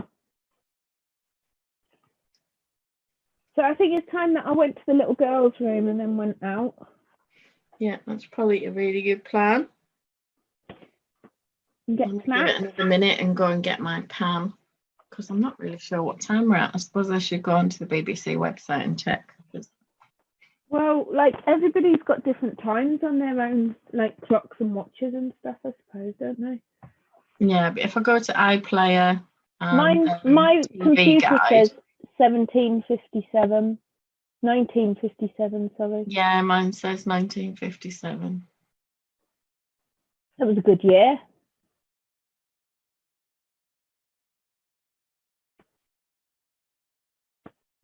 I'm going to go for a wee before we go out. So Well, you go and have a whiz, and I'll stay for another minute and then go and get me pot and me all right, spoon. See you in a bit. And then we'll be back in a wee while. Oh, I can see my grey hair on the screen. It just looks like highlights. It's curlier than the others. Yeah, they kind of stick out, don't they? Grey. It just looks like a lighter colour. Yeah, it's fun. When you've got sort of multi-channel hair, it is hard to say, but then you get up close and you think, oh, that's a lot of grey. Oh, a couple of little bit of silver. You're developing a Malum streak. Yeah, I think so. It's always been there at the temple. I'm really actually quite excited to see what it looks like when it gets a bit longer. See how much I've got. Might save me some money in the long run. If it suits me, A lot of women will embrace the grey after this because they'll actually realise it's nowhere near. That's the other thing that I think that we're going back over, because a lot of ladies never used to dye their hair as much for as long in their life as we do now. Yeah, it was Elsa Lanchester who was at Bride of Frankenstein and had the big white streak down here. Oh, yeah, with that lovely long black hair. Right, I must go to the little girl's room. I will see you soon. Enjoy your wee. I will. Right. I'm going to go and get my pots and pans and shout, Jake. See what people come out and how many people do actually come out this week. I don't know whether they're going to get bored of it or whether they're going to be inspired by likes of Captain Tom Moore and people like that to have a go. Oh, hey Anne, nice to see you. Bad timing. We're just about to nip out to do our clap for the carers, but we will be back in a couple of minutes. So we'll see you all shortly. I'll leave the mic on so that you might hear us.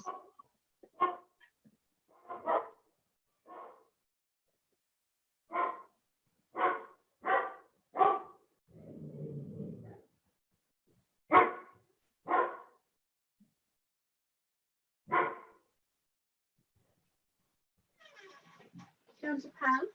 No. This one, otherwise you'll have the dogs out.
Back onto our live. I always get back before Emma does. And you have only got a few yards to walk. Hi everyone. Well, that was fun. I don't know if you heard it or not, but it was nice.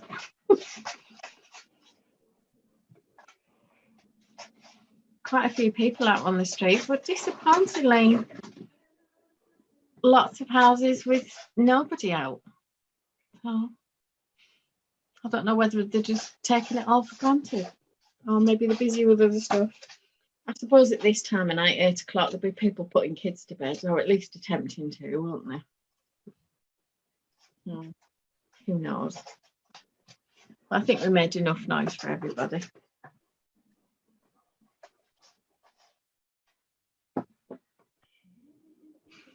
So I have a bite in my double decker while Emma's not looking, because she'll never know. You won't tell her, will you? I'm back. Have I caught you eating your double decker? No. No? No. Not at all. That's all right then. No. Well, I was in the little girls' room and they'd already started. I could hear them outside and I could hear the fireworks going off and everything. So I just quickly ran out and joined in. And apparently I'm a disappointment to my neighbours because they were waiting for me to do something fun like I did last week. Oh, okay. So I somehow promised to take my flute out next week. Yeah, I decided not to have the double decker. Not having one. No. It's a good idea. Saving yourself. Mm. I want some crunch. I'm going for some fruit and nut. I love fruit and nut. I love fruit and nut. Oh, look. My friend dropped this off for me to read. Oh. Ooh. Yeah. He uses his legendary power and lifelong training to protect the innocent by hunting the vile fiends that ravage the land. But not all monsters are evil and not everything fair is good. That's very true. And they don't mention anything about the leather pants or the bath scene. Okay, I won't mention anything about leather pants and bath scenes. Sounds like some kind of kinky stuff going on there to me. Worked for me. Hey, I'm not averse to any kind of kink. Whatever goes on behind closed doors is, you know. Can't have hair like ours and hate kinks, can you? Well, exactly.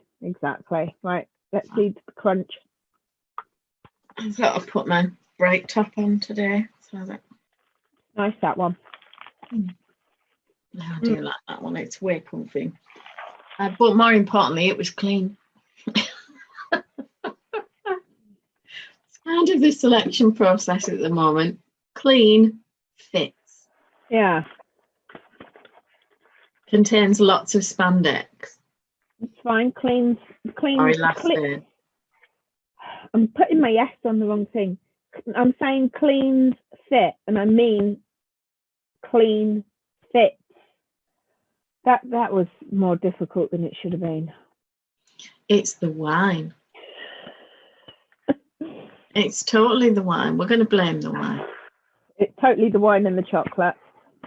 Right, so far I'm a little bit disappointed in my fruit and nut because it just tastes like the hazelnut one, and I didn't like the hazelnut. I gave that to Callum.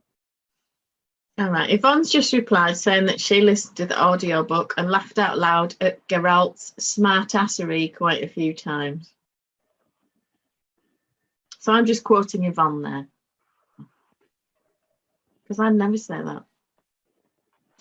I have no opinion. I don't know. I cannot. It is quite a witty book. It is quite a witty book. But I found in life it's best not to comment on things that you don't know anything about. It can get you into trouble. Well, it can. Absolutely can. Yeah. Right. Yeah, there are certain world leaders at the moment who come out for briefings and look like, you know, that kid who didn't read the book and has to do the book report. Do you know what? Some of them, honestly, it's like car crash TV. You don't want to watch. You really shouldn't watch, but you can't stop yourself from watching. Yeah, well, life is often that way, isn't it? When you sit there like, no, don't say that. What are you doing? But we need to do an announcement. Oh.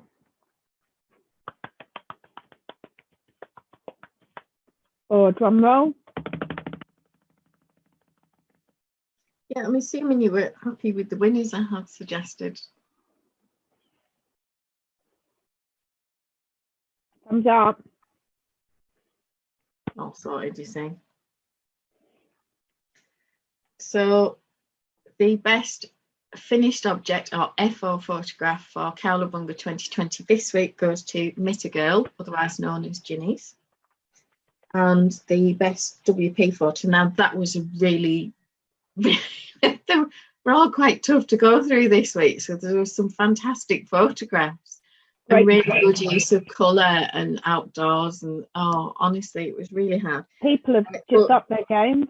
Stringnbeans, aka Catherine, won on that one, so there you are. So well done both. I will send you a note on Ravelry tomorrow. That is superb. Yeah. Sorry, my hands are just actually a little bit hurty from all the clapping at the moment. Oh, maybe need some Aveeno. No, I need a saucepan. It was fine last week. Oh, that's the one I went out with a saucepan and a wooden spoon, because you can just make so much more noise. Exactly, and you're trying to clap really loudly and you end up hurting your hands. Well, yeah, because it does hurt. Yeah, it's like after a while. Yourself, almost. I mean, if you just do that kind of polite wedding clappy thing. Yeah, which nobody can hear. A bit insipid, isn't it? Oh, it's a bit like when you go to church and everyone's too embarrassed to sing and they're all going... Morning has broken. Although more likely the thing is that they've seen the hymn list and they've gone, I actually know that one. it is the usual thing. I'll think, oh yeah, there's one out of the 4 that they're going to do, and I know it. I know the words. I know the words. And you And sing they'll really play loudly. and they play a different tune to the one that I have no clue how to follow it. And you kind of mouthing along and listening to everybody else to get the gist of what the harmony or the melody should be for the actual singy bit. And I just can't. Yeah, at one point we thought we were going to get married in church. We actually went abroad to St. Lucia and got married, but we did think we were going to get married in church. So I ended up going to church every Sunday for quite a while. And I started off with that whole, like, I don't know anything, can't sing any of these. And then it was like, oh yeah, I know this one, but it was the wrong tune, like you say. And at the end, I actually knew a few of them. To the point that when my father-in-law passed, I was able to actually recommend a couple of hymns. Oh, that's quite good. Yeah, I didn't know any before. I've got a list of hymns for mine. One of them is Those in Peril on the Sea. Having worked on submarines and ships, it made sense. You've picked up your hymns for your funeral? Yeah, haven't you? Well, I've picked out my songs, not one of them's a hymn. Oh, I've got loads of songs for afterwards. Got a playlist for afterwards. I may even do a video. Mine are saying welcome to those of you who are in tears and are really upset that I'm dead, and an equal welcome to those of you who came to make sure I was dead. Yeah, make Leave sure the buffet alone. It's for the nice people. The food's not for you. Mine are walking into Who Wants to Live Forever. In the middle, So Dear Friends. I love that one. Do you know that one, Queen? So dear friends, your love is lost. Only tears to dwell upon. No. No? Right, anyway, that's in the middle. And then at the end, I want Sail Away Sweet Sister, and it sings like Sail Away Sweet Sister, I'll never hold you, but I love you, and all this lot. And then it has an instrumental bit, and I want everyone to get up and walk out to the instrumental bit in the middle. Yeah, Jake's kind of irritated at me because I've said I want John Denver Annie's song. Love that. I absolutely love it, and my family are really good at singing it with at least a 4-part harmony. So if nothing else, there'll be some lovely singing, and they all know. Can I just say, I really want to come to your funeral. Thanks. I'm hoping to be able to attend in an active participatory way, as opposed to in a basket ready to be buried in the backyard. But yeah, but who knows? I don't know. And I've said that he's got to play at some point Supermarket Flowers so that everyone cries. Because even I don't know if I know that one. Or Ed Sheeran. Oh yes, I do know that one. Oh my God, that is really sad. He wrote that about his mum, didn't he? Yeah, honestly, I just the first couple of lines in, and I'm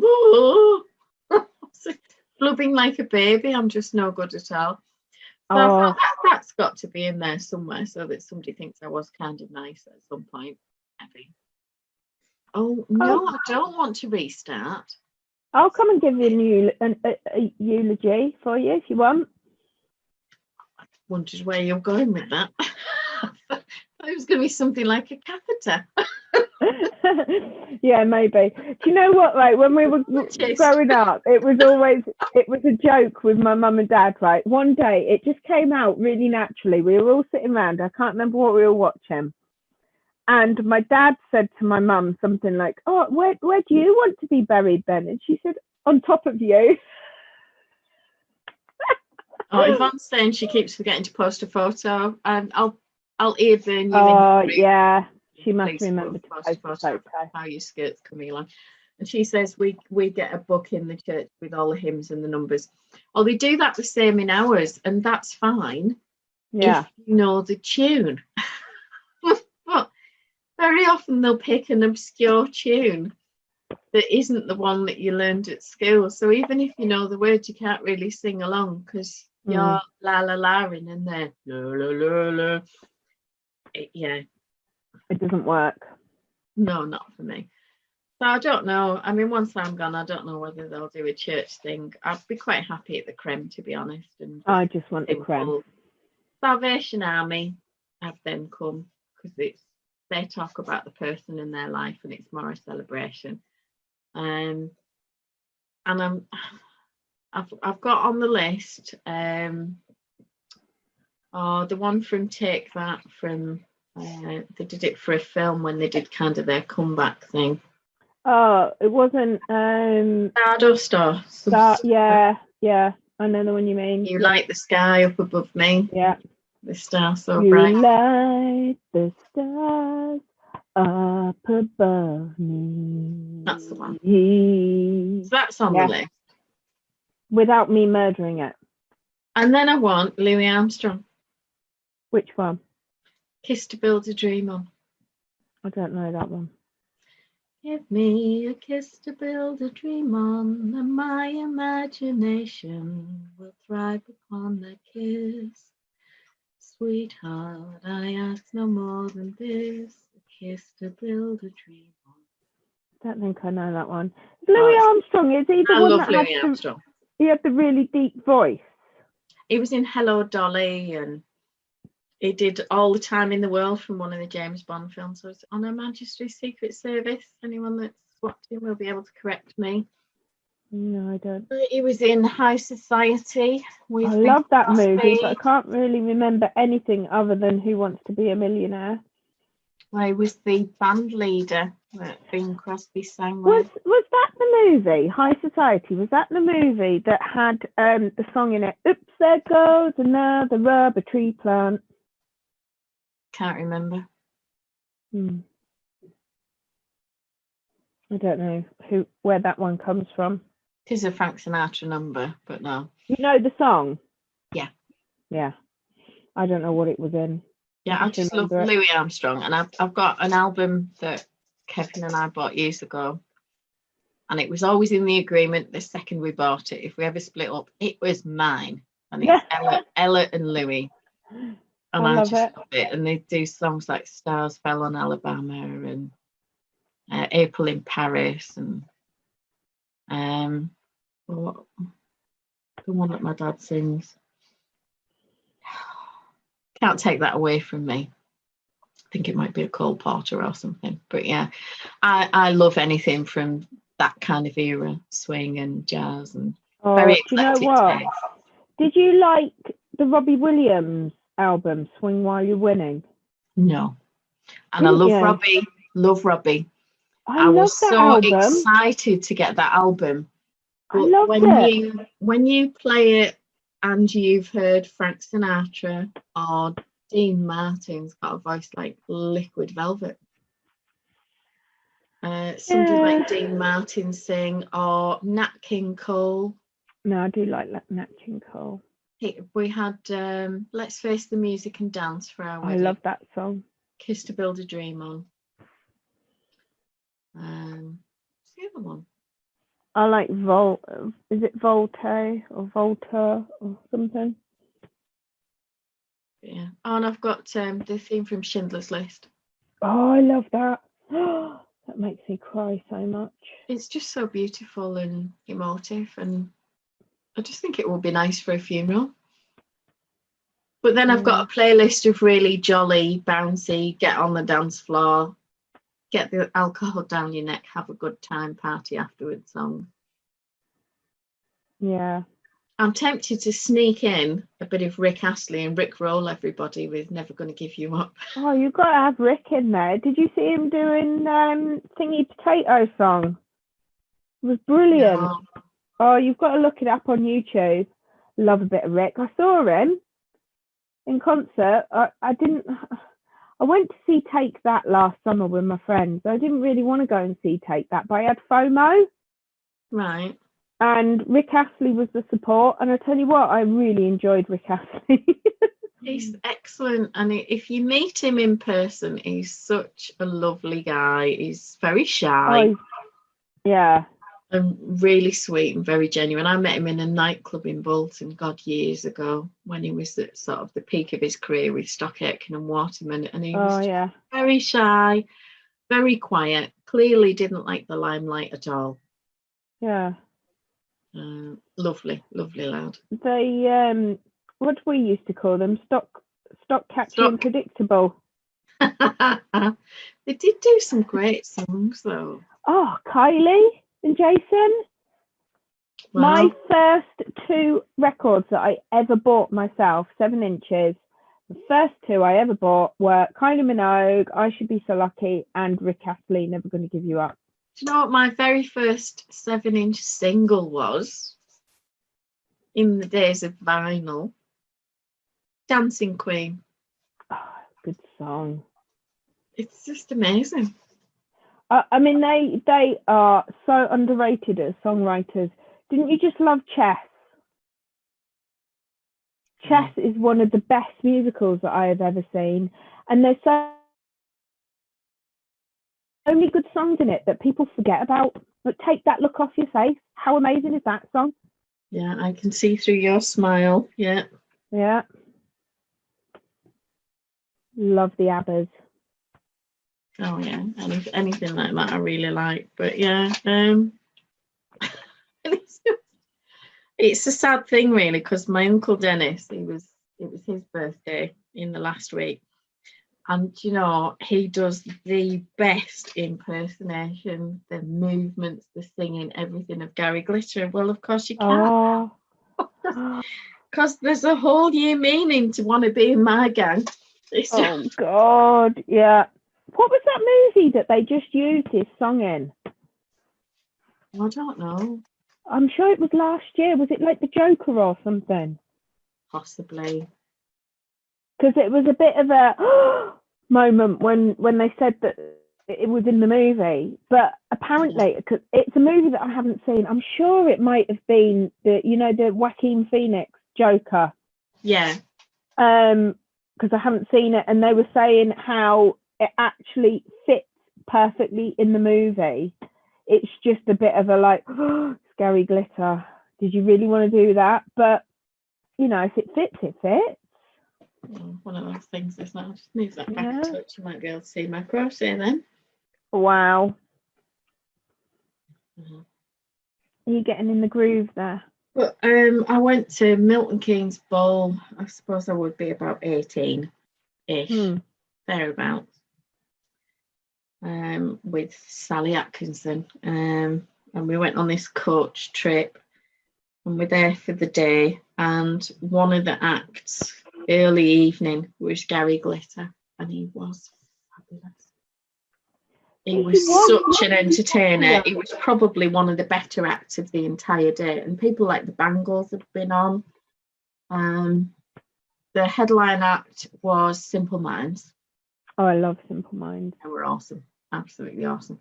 The Breakfast but Club. earlier in the evening, we had The Cure and The Cults. She Sells Sanctuary, and just a dream day. And I got sunburn. Came home looking like an over-crisp sausage. Did you get a little bit sunburnt, my dear? I did. I think it was something to do with wearing what my little niece used to call a bininky. What's one of them? Bikini. Oh, right. You got your bininky on? Yeah. All day long? Yeah. I did put some trousers and stuff on later in the day, because I don't really do skirts. Oh my God. But by that time, I was redder than a beetroot, and that must have been so painful the next day and the, the next few days. My lips were bleeding. It was awful. Yeah, it wasn't good. I got sunburnt on the soles of my feet once. So needless to say, I didn't cop off with any of the styles that particular day, because I looked like a burns victim. Obviously a good look. Well, some people can carry it off. Depends on your colouring, I suppose. Yeah, I suppose it does. It's a brilliant day. Awesome.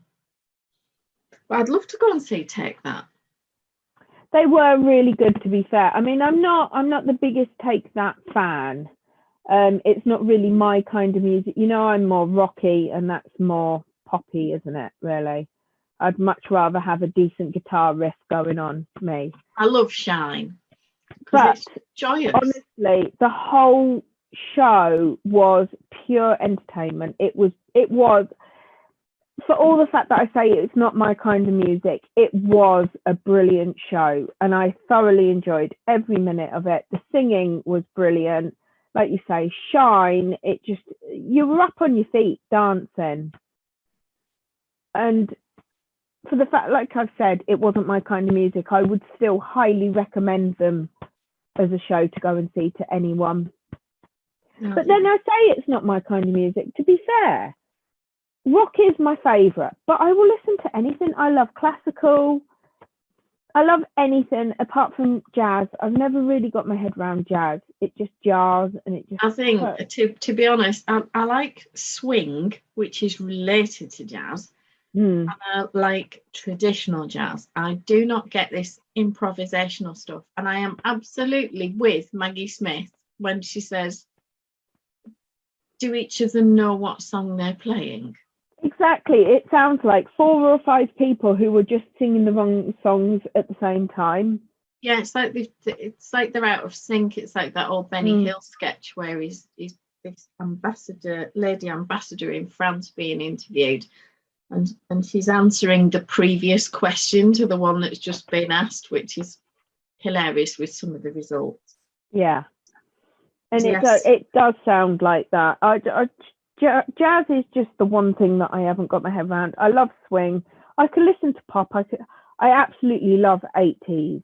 When I'm in the car, because I've got the DAB in the car, Heart 80s is on all the time.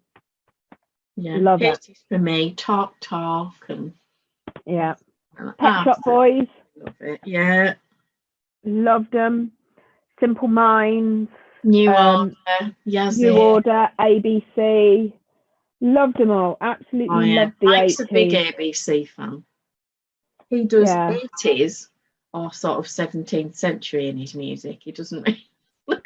See, for somebody who was born in 76, really, I mean, the 70s probably I wasn't really that aware of them because I'm going to be 4 by the time I've come out. See, I remember the girls next door to us, they had 5 daughters in this house and they were all mad fans of the Bay City Rollers. I love the Bay City. Honestly, I love 70s music. I love 80s music.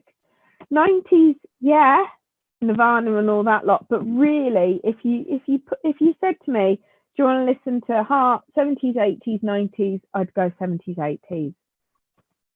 For all the fact that I was a teenager in the 90s, and most people prefer the era when they were teenagers, don't they? Oh, yeah. I just think I was a little bit past it by then. I just went through my angst stage. I quite like a lot of 70s stuff. And I tell you who I really loved growing up, Shawaddy Waddy. I like Shawaddy Waddy. Let's go my God. A little walk. Oh, I loved them. They had those suits. Didn't they have those suits? Yeah. Oh, loved them. Yeah, the real hots for this singer now. I mean, it probably looks like a chewed up toffee now, bless him. But... Well, I mean, Marty Pellow. I absolutely adored Marty Pellow growing up. I think he was one of my first crushes, and he hasn't aged well, bless him. We met him. Him. I shared a house with a job that I had with 6 people. And this guy said, can my cousin Martin come down? He's having a rough time of it. Yeah. I said, yeah, bring him down for the weekend. So this guy arrived with long hair, quite scruffy. Yeah. Not the best hygiene. But kind of sorted himself out over the weekend and tidied himself up and was really good fun, very pleasant and all the rest of it. And then I'm watching Top of the Pops like 6 months later thinking, the bloke who came to our house, he's just had a haircut. No clue. And I was at an FSB dinner one night in Preston. We've been invited as special guests or something. I don't know why Dad and I were there, but we were. And Paul, who was the sort of manager or whatever for the area, said, I want you sat here because you're going to be doing a little speech and giving an award. And I was special guest, and I'd like you to sit with him for the evening, and winked at my dad. And my dad's going, oh, yeah, all this carry-on stuff going on. I think, what the hell's up with you two? Mm. And this young lad arrives and he sits down and I said, oh, I'm Loraine, who are you? And what do you do? And he's asking me about what I do, so I tell him. And then I say, so what do you do then? Oh, well, actually, for a few months, I've been doing voluntary work in a soup kitchen and I've been helping out with AA for recovering alcoholics. And I've been doing this and I've been doing that. And I said, that's brilliant. Well, tell me more about it. And oh, well, my wife does this and we've got these children and photographs of his kids. Really charming, absolutely stunning looking young lad. Thought no more of it. And then they announce him, and he's Jason somebody, I can't remember his last name, bless him, but he's one of the few people who's got a rugby union and a rugby league, whether it's a championship, because he's played both and his club won. Okay. And he played for a club in the Northwest at the time. And everybody in the room but me knew who this was. And he stayed up pretty much all evening by my side because I had no clue. Do you know what? I think, though, some famous people, they prefer people who don't know who they are because you treat them genuinely, don't you? Well, I wouldn't have treated him any different, to be honest, anyway, because I never but do. He doesn't know that. But he doesn't know that, and that was the thing. And he got to talk about the stuff that he was passionate about and that he really believed in. And it's not like, oh, just give me your autograph and can I take a photo with you and all the rest of it. I don't know who he is. I'm not really into. I do enjoy watching rugby, but I don't get into it as in, apart from flipping Johnny, whatever his name is, who was quite good looking. I couldn't really tell you any rugby players. I don't know the difference between rugby union and rugby league. I just don't understand the rules of the game. I know a load of burly, usually muscular, sometimes bellied blokes run around, throw themselves at one another and chase a wonky shaped ball. And they've got funny ears. And that is the extent of my knowledge of rugby. So I thought it was really funny. Recently, and this Paul afterwards went, oh, did you enjoy your treat? And I'm, what treat? Well, do you not know he's known all over the world? No. Well, who is he? It's not a treat if you don't know. Not a Scoopy. Did you see it recently? It was on the news. It was only like literally about a month or 2 months back. There was these rugby players and they were in a scrum, and one rugby player literally cupped the other one's privates and give it like a tickle and a squeeze and thought it was funny, but the other guy was like, no, that's not funny, you've just assaulted me. And he ended up with a big ban and that. Well, it's sexual assault these days. It's out of order, it really is. And the guy who was actually doing it, there's video footage of him stood there like doing this, and his face, he's like, look what I'm doing to you. It's like, and the other guy's like, get off. It's not funny and it's not fair. And if that was, a woman doing it to a man or a man doing it to a woman, just because it's two men doesn't make it right. Well, no, it doesn't. It's grossly inappropriate. Grossly. But there you are. Even though I would like to give it a try. Didn't say that. I did not say that. Wasn't me. She drinks. What is it my mum says? You can't take her anywhere, only twice, and the second time's to apologise. Yeah, that's what we always say about my dad. Sorry. Do you know what? The other thing that they say is that those who talk about it the most are the ones that are getting it the least. And unfortunately, I am missing my husband. Let's say no more. The dog's asleep on the floor. Oh, well, I dare say if they made a rabbit that could mow the lawn and get lids off jars, they'd all be redundant. Well, I tell you what, my son will mow the lawn occasionally if I ask him nicely. Or if he wants something, like I just ordered him a nice new hoodie. So I'm good for chores for a few weeks now because I can just remind him about his hoodie. Oh, that's good. Simple, aren't they? Simple creatures, men. It says that his dad's writing a children's book while he's off work. Who is? Jake's dad. Oh, is he? Allegedly. I can't find out if talking about A children, cat. is he a good cat? He hated cats, but I had cats when we met, so he had to. It was kind of a package deal. So I wonder if he's going to be basing it on one of your cats. And Rachel has like loads of pets. They've got several rabbits. They've got chickens. They've got cats. They've got about 5 dogs.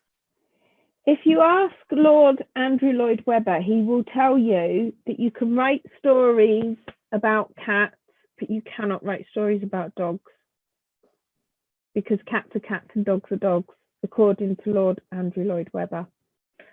So, well, he's obviously never read Lassie then. Or The Littlest Hobo. Or The Incredible Journey. You know, I mean, I wouldn't profess to know better than a lord. Oh, I would.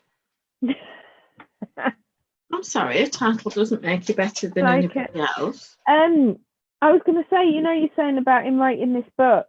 Did you know Michael Rosen was really, really, really poorly in hospital with COVID-19?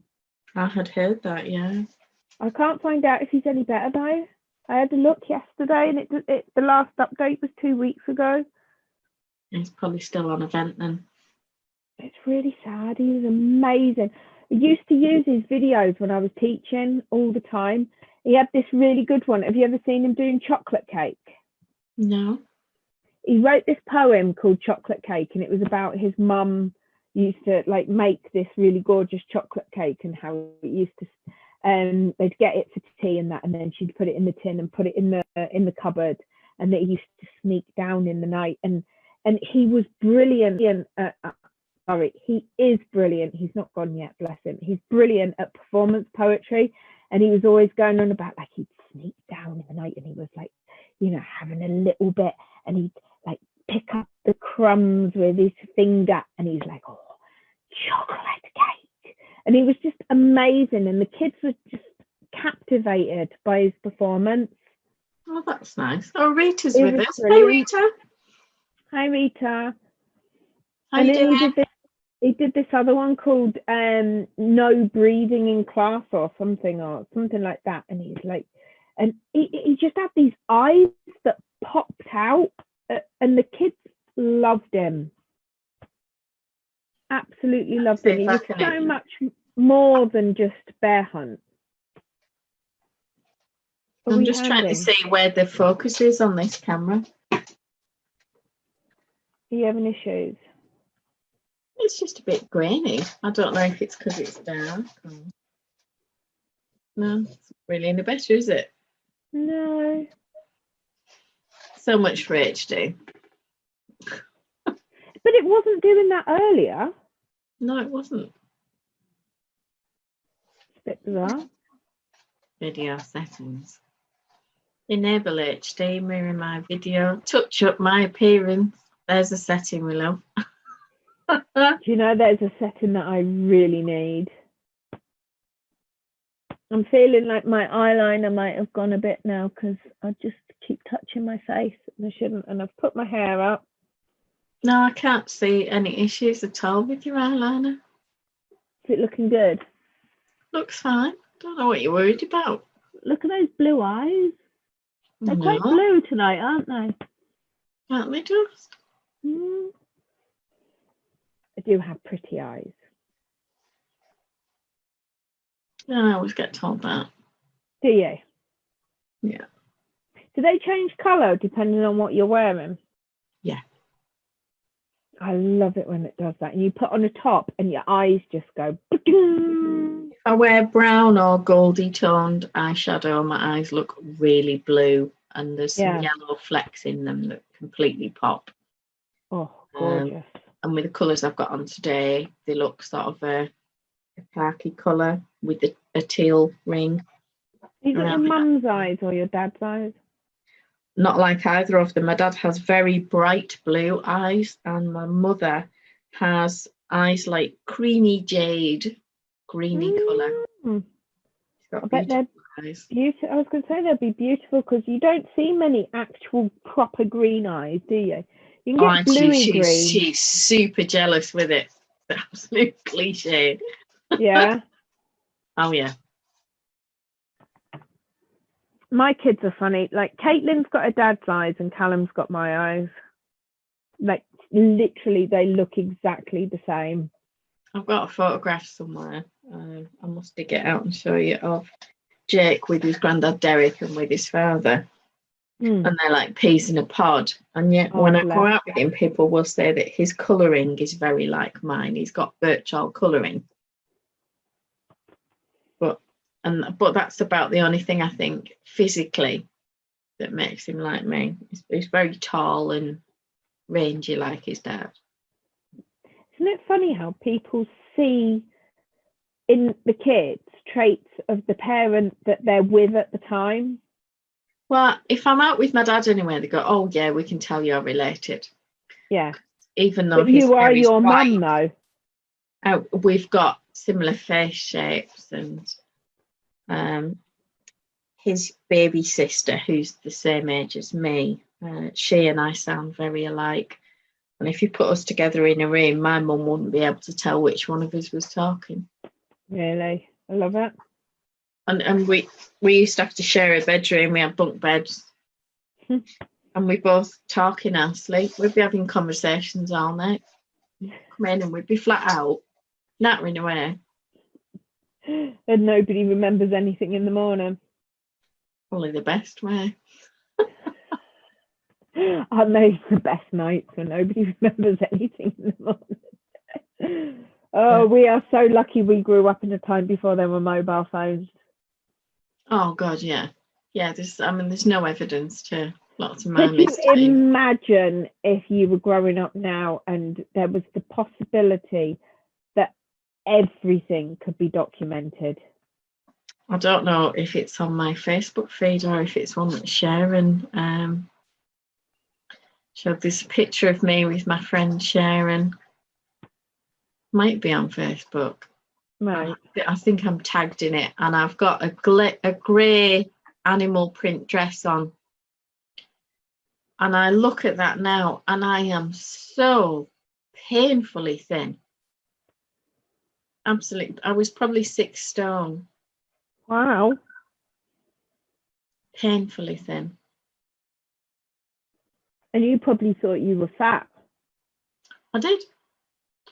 Are you ready for this photograph? And I'll see if I can share it. So share screen. Right.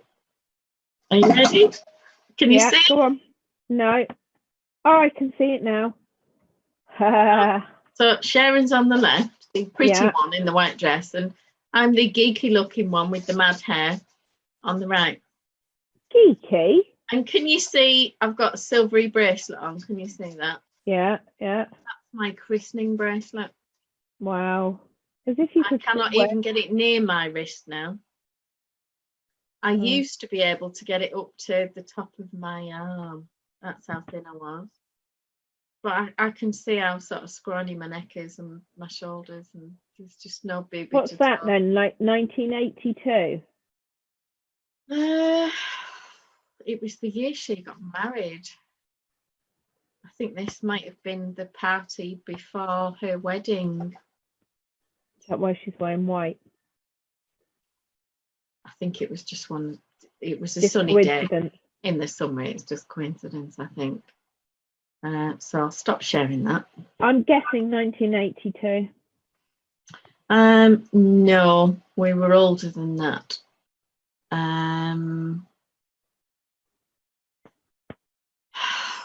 86, 87.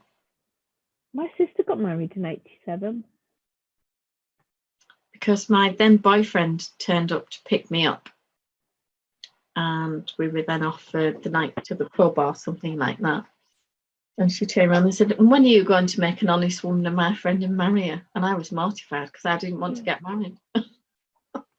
What are you doing? You know, some people don't want to get married. Why does society assume that every woman wants to get married?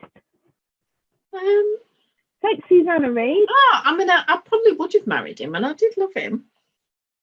But I was a lot younger than he was. He was 12 years older than me, and I was about 18. So, you know, it's a big gap at that age. Yeah, but even so, I will be arguing that it's no gap at all when I meet Henry Cavill on holiday, and I'm that much older than him, and it's nothing now. It's nothing. But again, you know, okay, so you probably would have been quite happy to marry him. However, why does everybody just assume that everybody wants to get married? No. Susanna Reid says she'll Lovely never man, get married. Absolutely lovely man. There's a lot of them out there. Where are they? Why can't we find them? Oh, Mikey's all right. I don't want Phil's to. All right. He's just thousands of miles away. It's rude. I mean, what's that all about? A bit ignorant. It's just like, what on earth are you doing going to work? I don't get it. Yeah, one of my nephews was. It was his 21st. It was going to be in March, and I think it was all cancelled because of this. Oh, February it was, end of February. I think it was all cancelled because he could see what was going to be happening with this COVID thing. And he's not one for parties, and he's not one. He is a gob on a stick, but he doesn't like to be the centre of attention. So he was probably quite or anything pleased. like that. He never had an 18th. He did not want one. No. And he cancelled it all at the last minute. And I'd already messaged Mike and said, well, you know, it's Tyler's 18th. We need to be there. You need to get your ass down here. We need to be there. You're coming. And then when I sent the message to say, oh, well, he's decided he doesn't want one, you know, the pause in the email was palpable of like, oh, thank goodness. It's like nobody has. Well, I did get FOMO, but then I also was quite pleased. I got JOMO a lot as well. I always had more JOMO than FOMO. I don't know what JOMO is. Joy of missing out. You're quite happy to be at home. You don't want to be going out and partying. Yeah, well, that is probably me more of the time. Definitely now. I'm quite happy. I just never understand Mike's reluctance because I just get, oh God, it's your family, and then I get, oh, okay, oh right, yeah, I'll go, and then he'll arrive, and then I'm driving. And he's the designated drunk, as if he's never had a drink in his life. I mean, he's like this, throwing it down his neck. But and he has an amazing time, and I'm chauffeuring. It's effort to actually get to you in the first place. Could be that. I think he comes to see the dogs, to be honest. I think I'm about third on the list. God, yeah. I'm way down on the list. You know, my husband comes home for golf. First and foremost. No gentlemen only, ladies forbidden. Yeah. I've got a really painful spot on my top lip. Can you see that? I can't see it. It's vaguely red where you're poking it, but it's really painful. See a spot. Really, really painful. Oh, well. I did tell you about my accident sewing on buttons the other day. What happened? Well, you know where the yarn's a bit thick for the needle, and then you're trying to go twice through the button for the 4 holes so that it's solid and it's held, and it's all a bit thick, and you're forcing it through, and I'm forcing it through, and it stuck in there just under my lip, and I blood pouring down my face. Seriously, I can't even be left alone to put buttons. Oh. Did you swear? I may have done. It's not good, that, is it, really? Yeah, I may have said, like, seriously? And everybody ran to the dog bed. Because, you know, that would be the safe place when she's on the rant. Well, yeah. Get your face out of that pan. Poor Arthur got shouted at the other day. He's fast as down here. I've got the pan left on the sofa with the wooden spoon in it. It's an empty pan. I had it outside, upside down, to smack its bottom or clap for the carers and make loads of noise. And Mocha's just sort of had front paws onto the sofa to lick the pan. Okay. Well, because there could have been something in there. Well, there might have been. It was called a Labrador. Labrador snout. There's such a couple of chances. I couldn't get any. They don't like the kibble that I've got from Aldi. It's a different kibble from the one we usually buy. So Mocha's That on. was a real mummy fail, wasn't it? Getting the wrong kibble. Well, Mocha's eating it, but Coco's on hunger strike. So she's just having pasta and then scrounging biscuits. But I did get some dog biscuits from the cheap shop, but no poo bags. So I can't believe that. It's mad, isn't it? I've got some freezer bags, so I'll have to use those with my marigold gloves. It'll be fine. I'll work it out. Double bag it. I'll have to, otherwise my fingers will be going through it, and I don't want to go there. Well, you can't either. It's the wrong time of year. Like, I used to like, this is going to be a really weird statement right now. I used to like picking up the poo after you'd had a good hard frost. Because it was really easy, wasn't it? Yeah, there's nothing worse than a warm, wet one. Yvonne says she found a good one. I don't think she means poo. I think she means her lovely boyfriend. And he is. He's very sweet. Or And a poo bag. he's very sweet. Oh. He made this comment that Happiness was purple hair, which she did at the time. Well, I'm going for the drag through the hedge backwards look at the minute, so it's all good. No, well, I rarely have a good hair day, so I don't really worry about it. I can't believe how awful this picture is on this video when I'm on a proper connection. It's HD and everything. Yeah, so I'm not even running on Wi-Fi.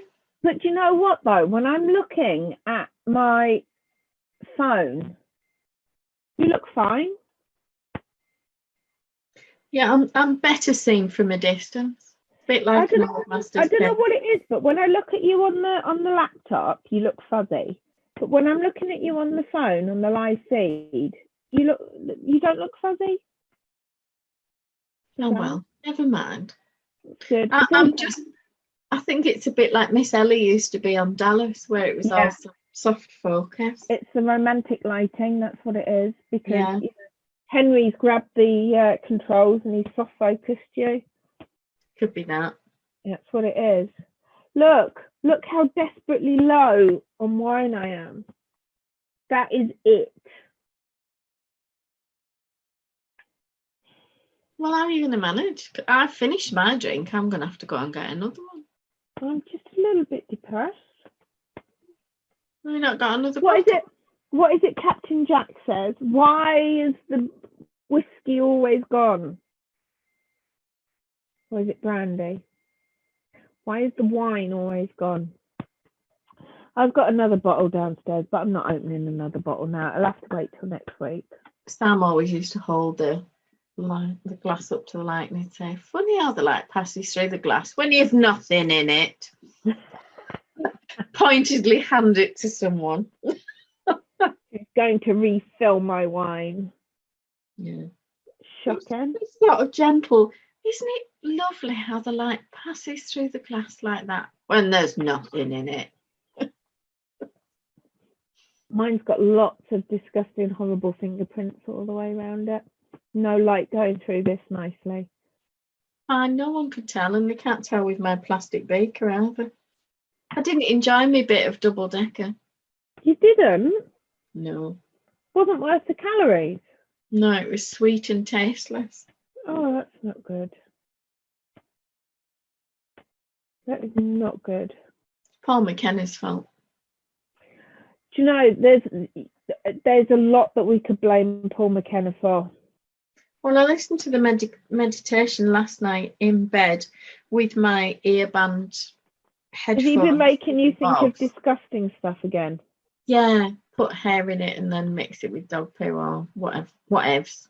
And now I'm kind of looking at it thinking like, oh, actually, it's not. See, now I'm trying to decide. How wrong is that? Why would you listen to Paul McKenna when he's going to diss the chocolate?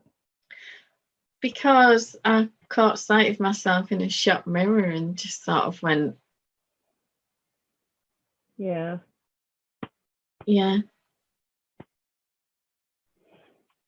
And I know that shop mirrors are like seriously cruel, Mm. you know. I just find that not eating works for me. All right. Yvonne's boyfriend painted the figure of Happy from inside out to have red hair, brown eyes, and a purple dress, because that's what happiness looks like for him. I knew it was something about Yvonne's appearance that he'd customised something for her. That's kind of sweet, isn't it? I think my headphones are dying. I've just heard a really funny noise, and I think it's my earbuds telling me that they haven't got long left. We've been on since 6:30, and it's nearly 9 o'clock, so it's probably time to say goodnight, and it won't be long before Yvonne needs to go to bed anyway. Well, I think I'll be going to bed very shortly. Yeah. Do I have to actually get up and do some work in the morning, some exercise? Oh, that's a bit more focused. Do you know what? It's honestly, it's perfectly fine on Facebook. It's just on Zoom. What? Maybe there's a lot of people on Zoom. It could be. You know. Or maybe someone is upstairs sucking the life out of my broadband. As they do. Yeah, I remember the days of, get off the internet, I need to work. Thinking, I will kill him if he doesn't leave it right now. Do you remember the days of making a funny noise? Oh, dial up. Oh my God. We used to have a Spectrum. Do you know when them little ones with the really nice rubber keys? I love the feel of those rubber keys. And you used to have to like put a tape in to load the game, and it made all these funny noises. Love that. Dad had a Toshiba laptop, and you used to have to put your document and save it onto a disk, and it'd be like 2 kilobytes or something. The floppy disk. Send it to print, and then take the disk out and then swap it for the disk that told the printer what to do, which then sent that to the printer, and then you took that disk out and then put your document back in so it could actually print it. It's in a technology museum somewhere now, but oh God, it got to the stage where you couldn't get the batteries for it anymore, and Kevin was an electrician in those days, and he was soldering blocks of batteries together so he could keep this laptop running. God, thousands of pounds for this thing. Yeah, because you were probably one of the only people that had ever had one. My dad's always been an early adopter on technology. He's always got. Yeah. I'm more the let's see if it works. Let's let Windows iron out all the bugs with everybody else for 12 months, and then I'll go for Windows 10. I have an Android phone that's probably 3-4 years old. When it stops working, I'll replace it. Well, Apple have just been fined, haven't they? Because they admitted that they would send updates down that slowed the phones down so that you got a new one when it wasn't really necessary to get a new one. Oh, absolutely. And mine won't update to the new version of the Android software now. So it's probably not long for this world. But I had my iPhone 4S for something like 6 years and refused. I'm still in a drawer somewhere. I've got an iPhone 10. I've had it a couple of years. I think it was brand new, just out when I got it for Christmas. But we'll do that. We'll get the brand new one out for Christmas. Buy the handsets because Phil brings them back from Saudi where a little bit cheaper, and just get the SIM only, and then we just keep them for as long as we can. And it is actually cheaper than because Martin Lewis says if you get your phone on contract, you pay for it like 3 times. Oh, he's right. I know Jake always buys his phone refurbished at a couple of years old or whatever and saves himself a fortune. I think the best phone I had was a Sony, and it had one of those is it Hotshot or not Hotshot, something shot cameras on it, and it's the best phone camera I have ever had. The bugger won't charge now, and it will be great for knitwear photography. It will be fabulous because it was just amazing. That's a pity, isn't it? Now, why won't you work now? Typical, absolutely typical. Oh no, it's so rude. I would plug in my ring light, but it would mean unplugging my camera and my keyboard. Well, and then I couldn't control anything. If Anne says she hasn't got an early start in the morning. Oh, I need to get up for a run tomorrow morning. How many miles have you got planned tomorrow? Is it a 5K? Well, Callum's supposed to walk the dog on a Friday, so I might actually go out and try and get a proper 5K in on the roads. Well, that's good. What have I got to do tomorrow? I've got to get up early to put the bins out. Oh, ours was today. And we've had instructions to wash the handles and the lids on our bins to protect the binmen. We haven't had that instruction. Don't they all wear gloves anyway? They do, but they touch so many thousand bins in a day that if one is contaminated with coronavirus, they'll all be contaminated by the end of the day because they're constantly touching them and they're not sanitising the gloves. Why would they? Well, you can't really, can you, when you're out doing that job? No. It's impossible. So I've got some spray sanitizer, so I'll go out and do that in the morning. I've got very little in the bin, to be honest. It's not really worth putting the bin out. It's really weird at the moment, isn't it? Everything's slightly different than normal. Yeah. Even what you're putting in the bin is different to normal. It's weird. I don't know. Everything was different. Yeah, kind of. Even your hair, honestly, my hair has just gone through, like, I used to be able to go nearly a full week without washing my hair. Like, I would do it maybe twice a week, absolute maximum. Now, it's saying to me it wants washing every other day, and I don't know what's wrong. What is wrong with my hair? Can you speak to it for me? Well, just leave it a couple of days, leave it 3 days, and then wash it, and it'll get used to the different routine. It's probably because you've washed it because you were doing something on a different day. I don't know what is wrong with it. Literally, I wouldn't wash it this much, and it suddenly decided it wants washing, and it looks like absolute turd burglars. It really does, honestly, which is why you've never seen my hair up so much before in all your life. See what I'm up against? Do you listen to how she talks about herself? Oh, my hair is turd burglars. It's brilliant, isn't it? I mean, look at it. Really, it's beautiful, and there'll be people watching this that would kill to have that hair. I'm thinking of chopping it off. Can I donate it to charity, do you reckon? No, because if Phil comes home and you look like a boy. Actually, he has always told me in the whole time we've been together, if I ever chop my hair off, we're getting divorced. Even though he likes Annie Lennox, he says you've got to have a good facial structure to pull off an Annie Lennox hairdo. Gosh, that was kind of him, wasn't it? I know. My husband is so lovely. He really is. I mean, my nickname's Bumpy Body. Come on.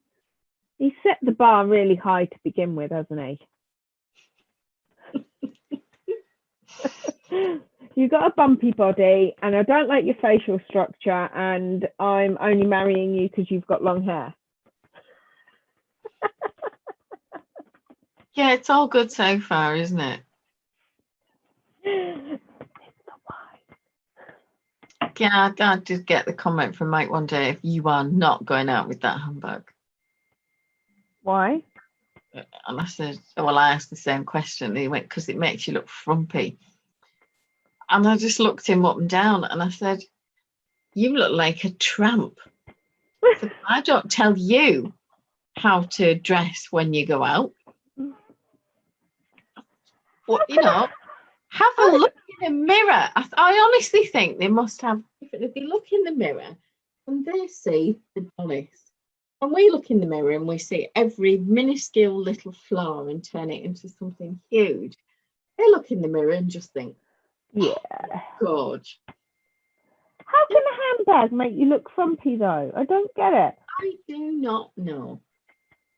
I don't get it. And it was purple. I had a brown jumper on once, and one day he came in and he went, "Who on earth told you that you suited brown?"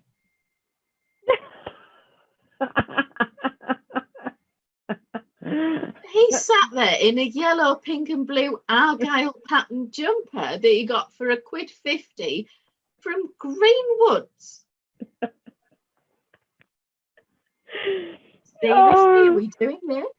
Oh, Loraine, don't you just love them? No wonder we like them when they're not actually here all the time. I think it works for us because he's not here all the time. It works better. I am so reminded of the Beautiful South song at the moment. I love you from the bottom of my pencil case. Yeah. I do love him to bits, and I really couldn't be bothered to train another one. It's just far too much effort. Yeah, definitely. But, you know, Sharon and I did have a conversation years ago about Jean-Claude Van Damme, because in his youth, physically, he was perfection. No, not overly muscled, but as long as he didn't talk too much. That's the problem. He opens his stupid mouth and he's not capable of having even an iota of conversation. And you know, like my mum looked at me and said, "Well, does that matter?" Well, you got to talk about something afterwards, haven't you? It's like David Beckham. Everybody rants about David Beckham, but he's just as thick as two short planks, isn't he? It's very sweet, but yeah, and he's a bit clean. It's just, no, please. No, he's too clean and a bit young. And as we've said before, it's amazing how fussy you get when you do not stand a chance. Yeah, definitely. And like I've said, I'm definitely going for the dragged through the hedge backwards look at the moment. Yeah, I mean, when Men in Black came out, all the women in the office were going mad about Will Smith and thinking I quite like the old one. Tommy Lee Jones. Tommy Lee. Do you know what? Yeah, out of those two, yes, definitely. I do like Will Smith, but more as he is now, as he's, you know, older with the grey hair and everything. Not as he was then. Definitely not. He was too pretty when he was younger. Yeah. I don't like a pretty boy. Can't be doing with a pretty boy. I like long hair, which is really funny because my husband's got no hair. Literally no hair. It's all gone now, bless him. I do like Steven Tyler of Aerosmith, more your sort of thing, in that he's definitely got that I've lived a hard life look. Think Roger Taylor from Queen in the 70s. He was a bit pretty.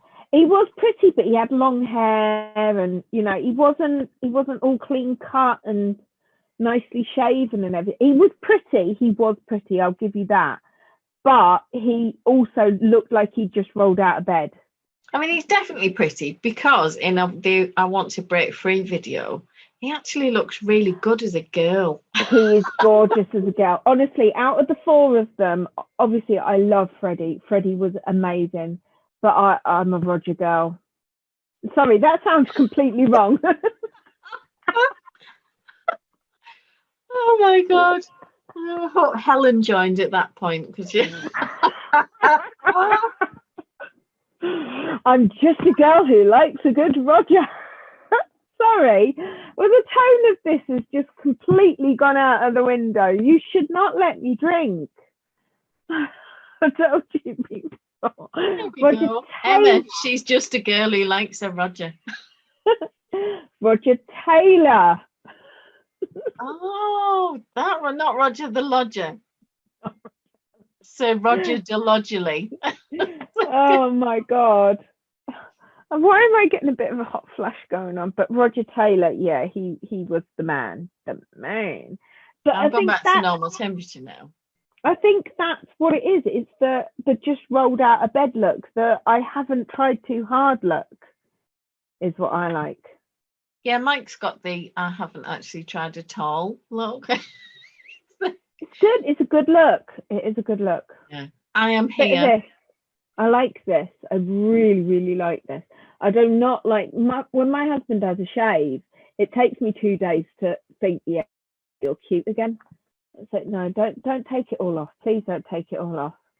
I wound him up because he comes here with stubble, and then if it says going home on a Sunday night or whatever it is, and he'll spend ages having a shave and have this smooth like a baby's bum, and it looks really good. And I was like, have you got to tidy it up for your wife? Yeah. It's like a slap backside then. Ooh. Do you like it? Do you like a nice smooth face then? No. No, I don't. I like a bit of stubble, and I'm Yeah. rather partial to a hairy chest. Oh, my earphones just went funny again as well. I like a hairy chest,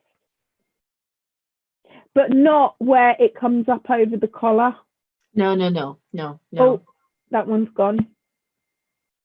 Yeah, but that's definitely a sign for time to say good night for today. Yeah, on that Roger note. Well, and that we're partial to hairy chest, people now are wondering if we've got them. To be continued. Yeah, well, we'll see you tomorrow. I can't promise it'll be as fun because we'll be sober. Sorry, all gone for another week. Bye.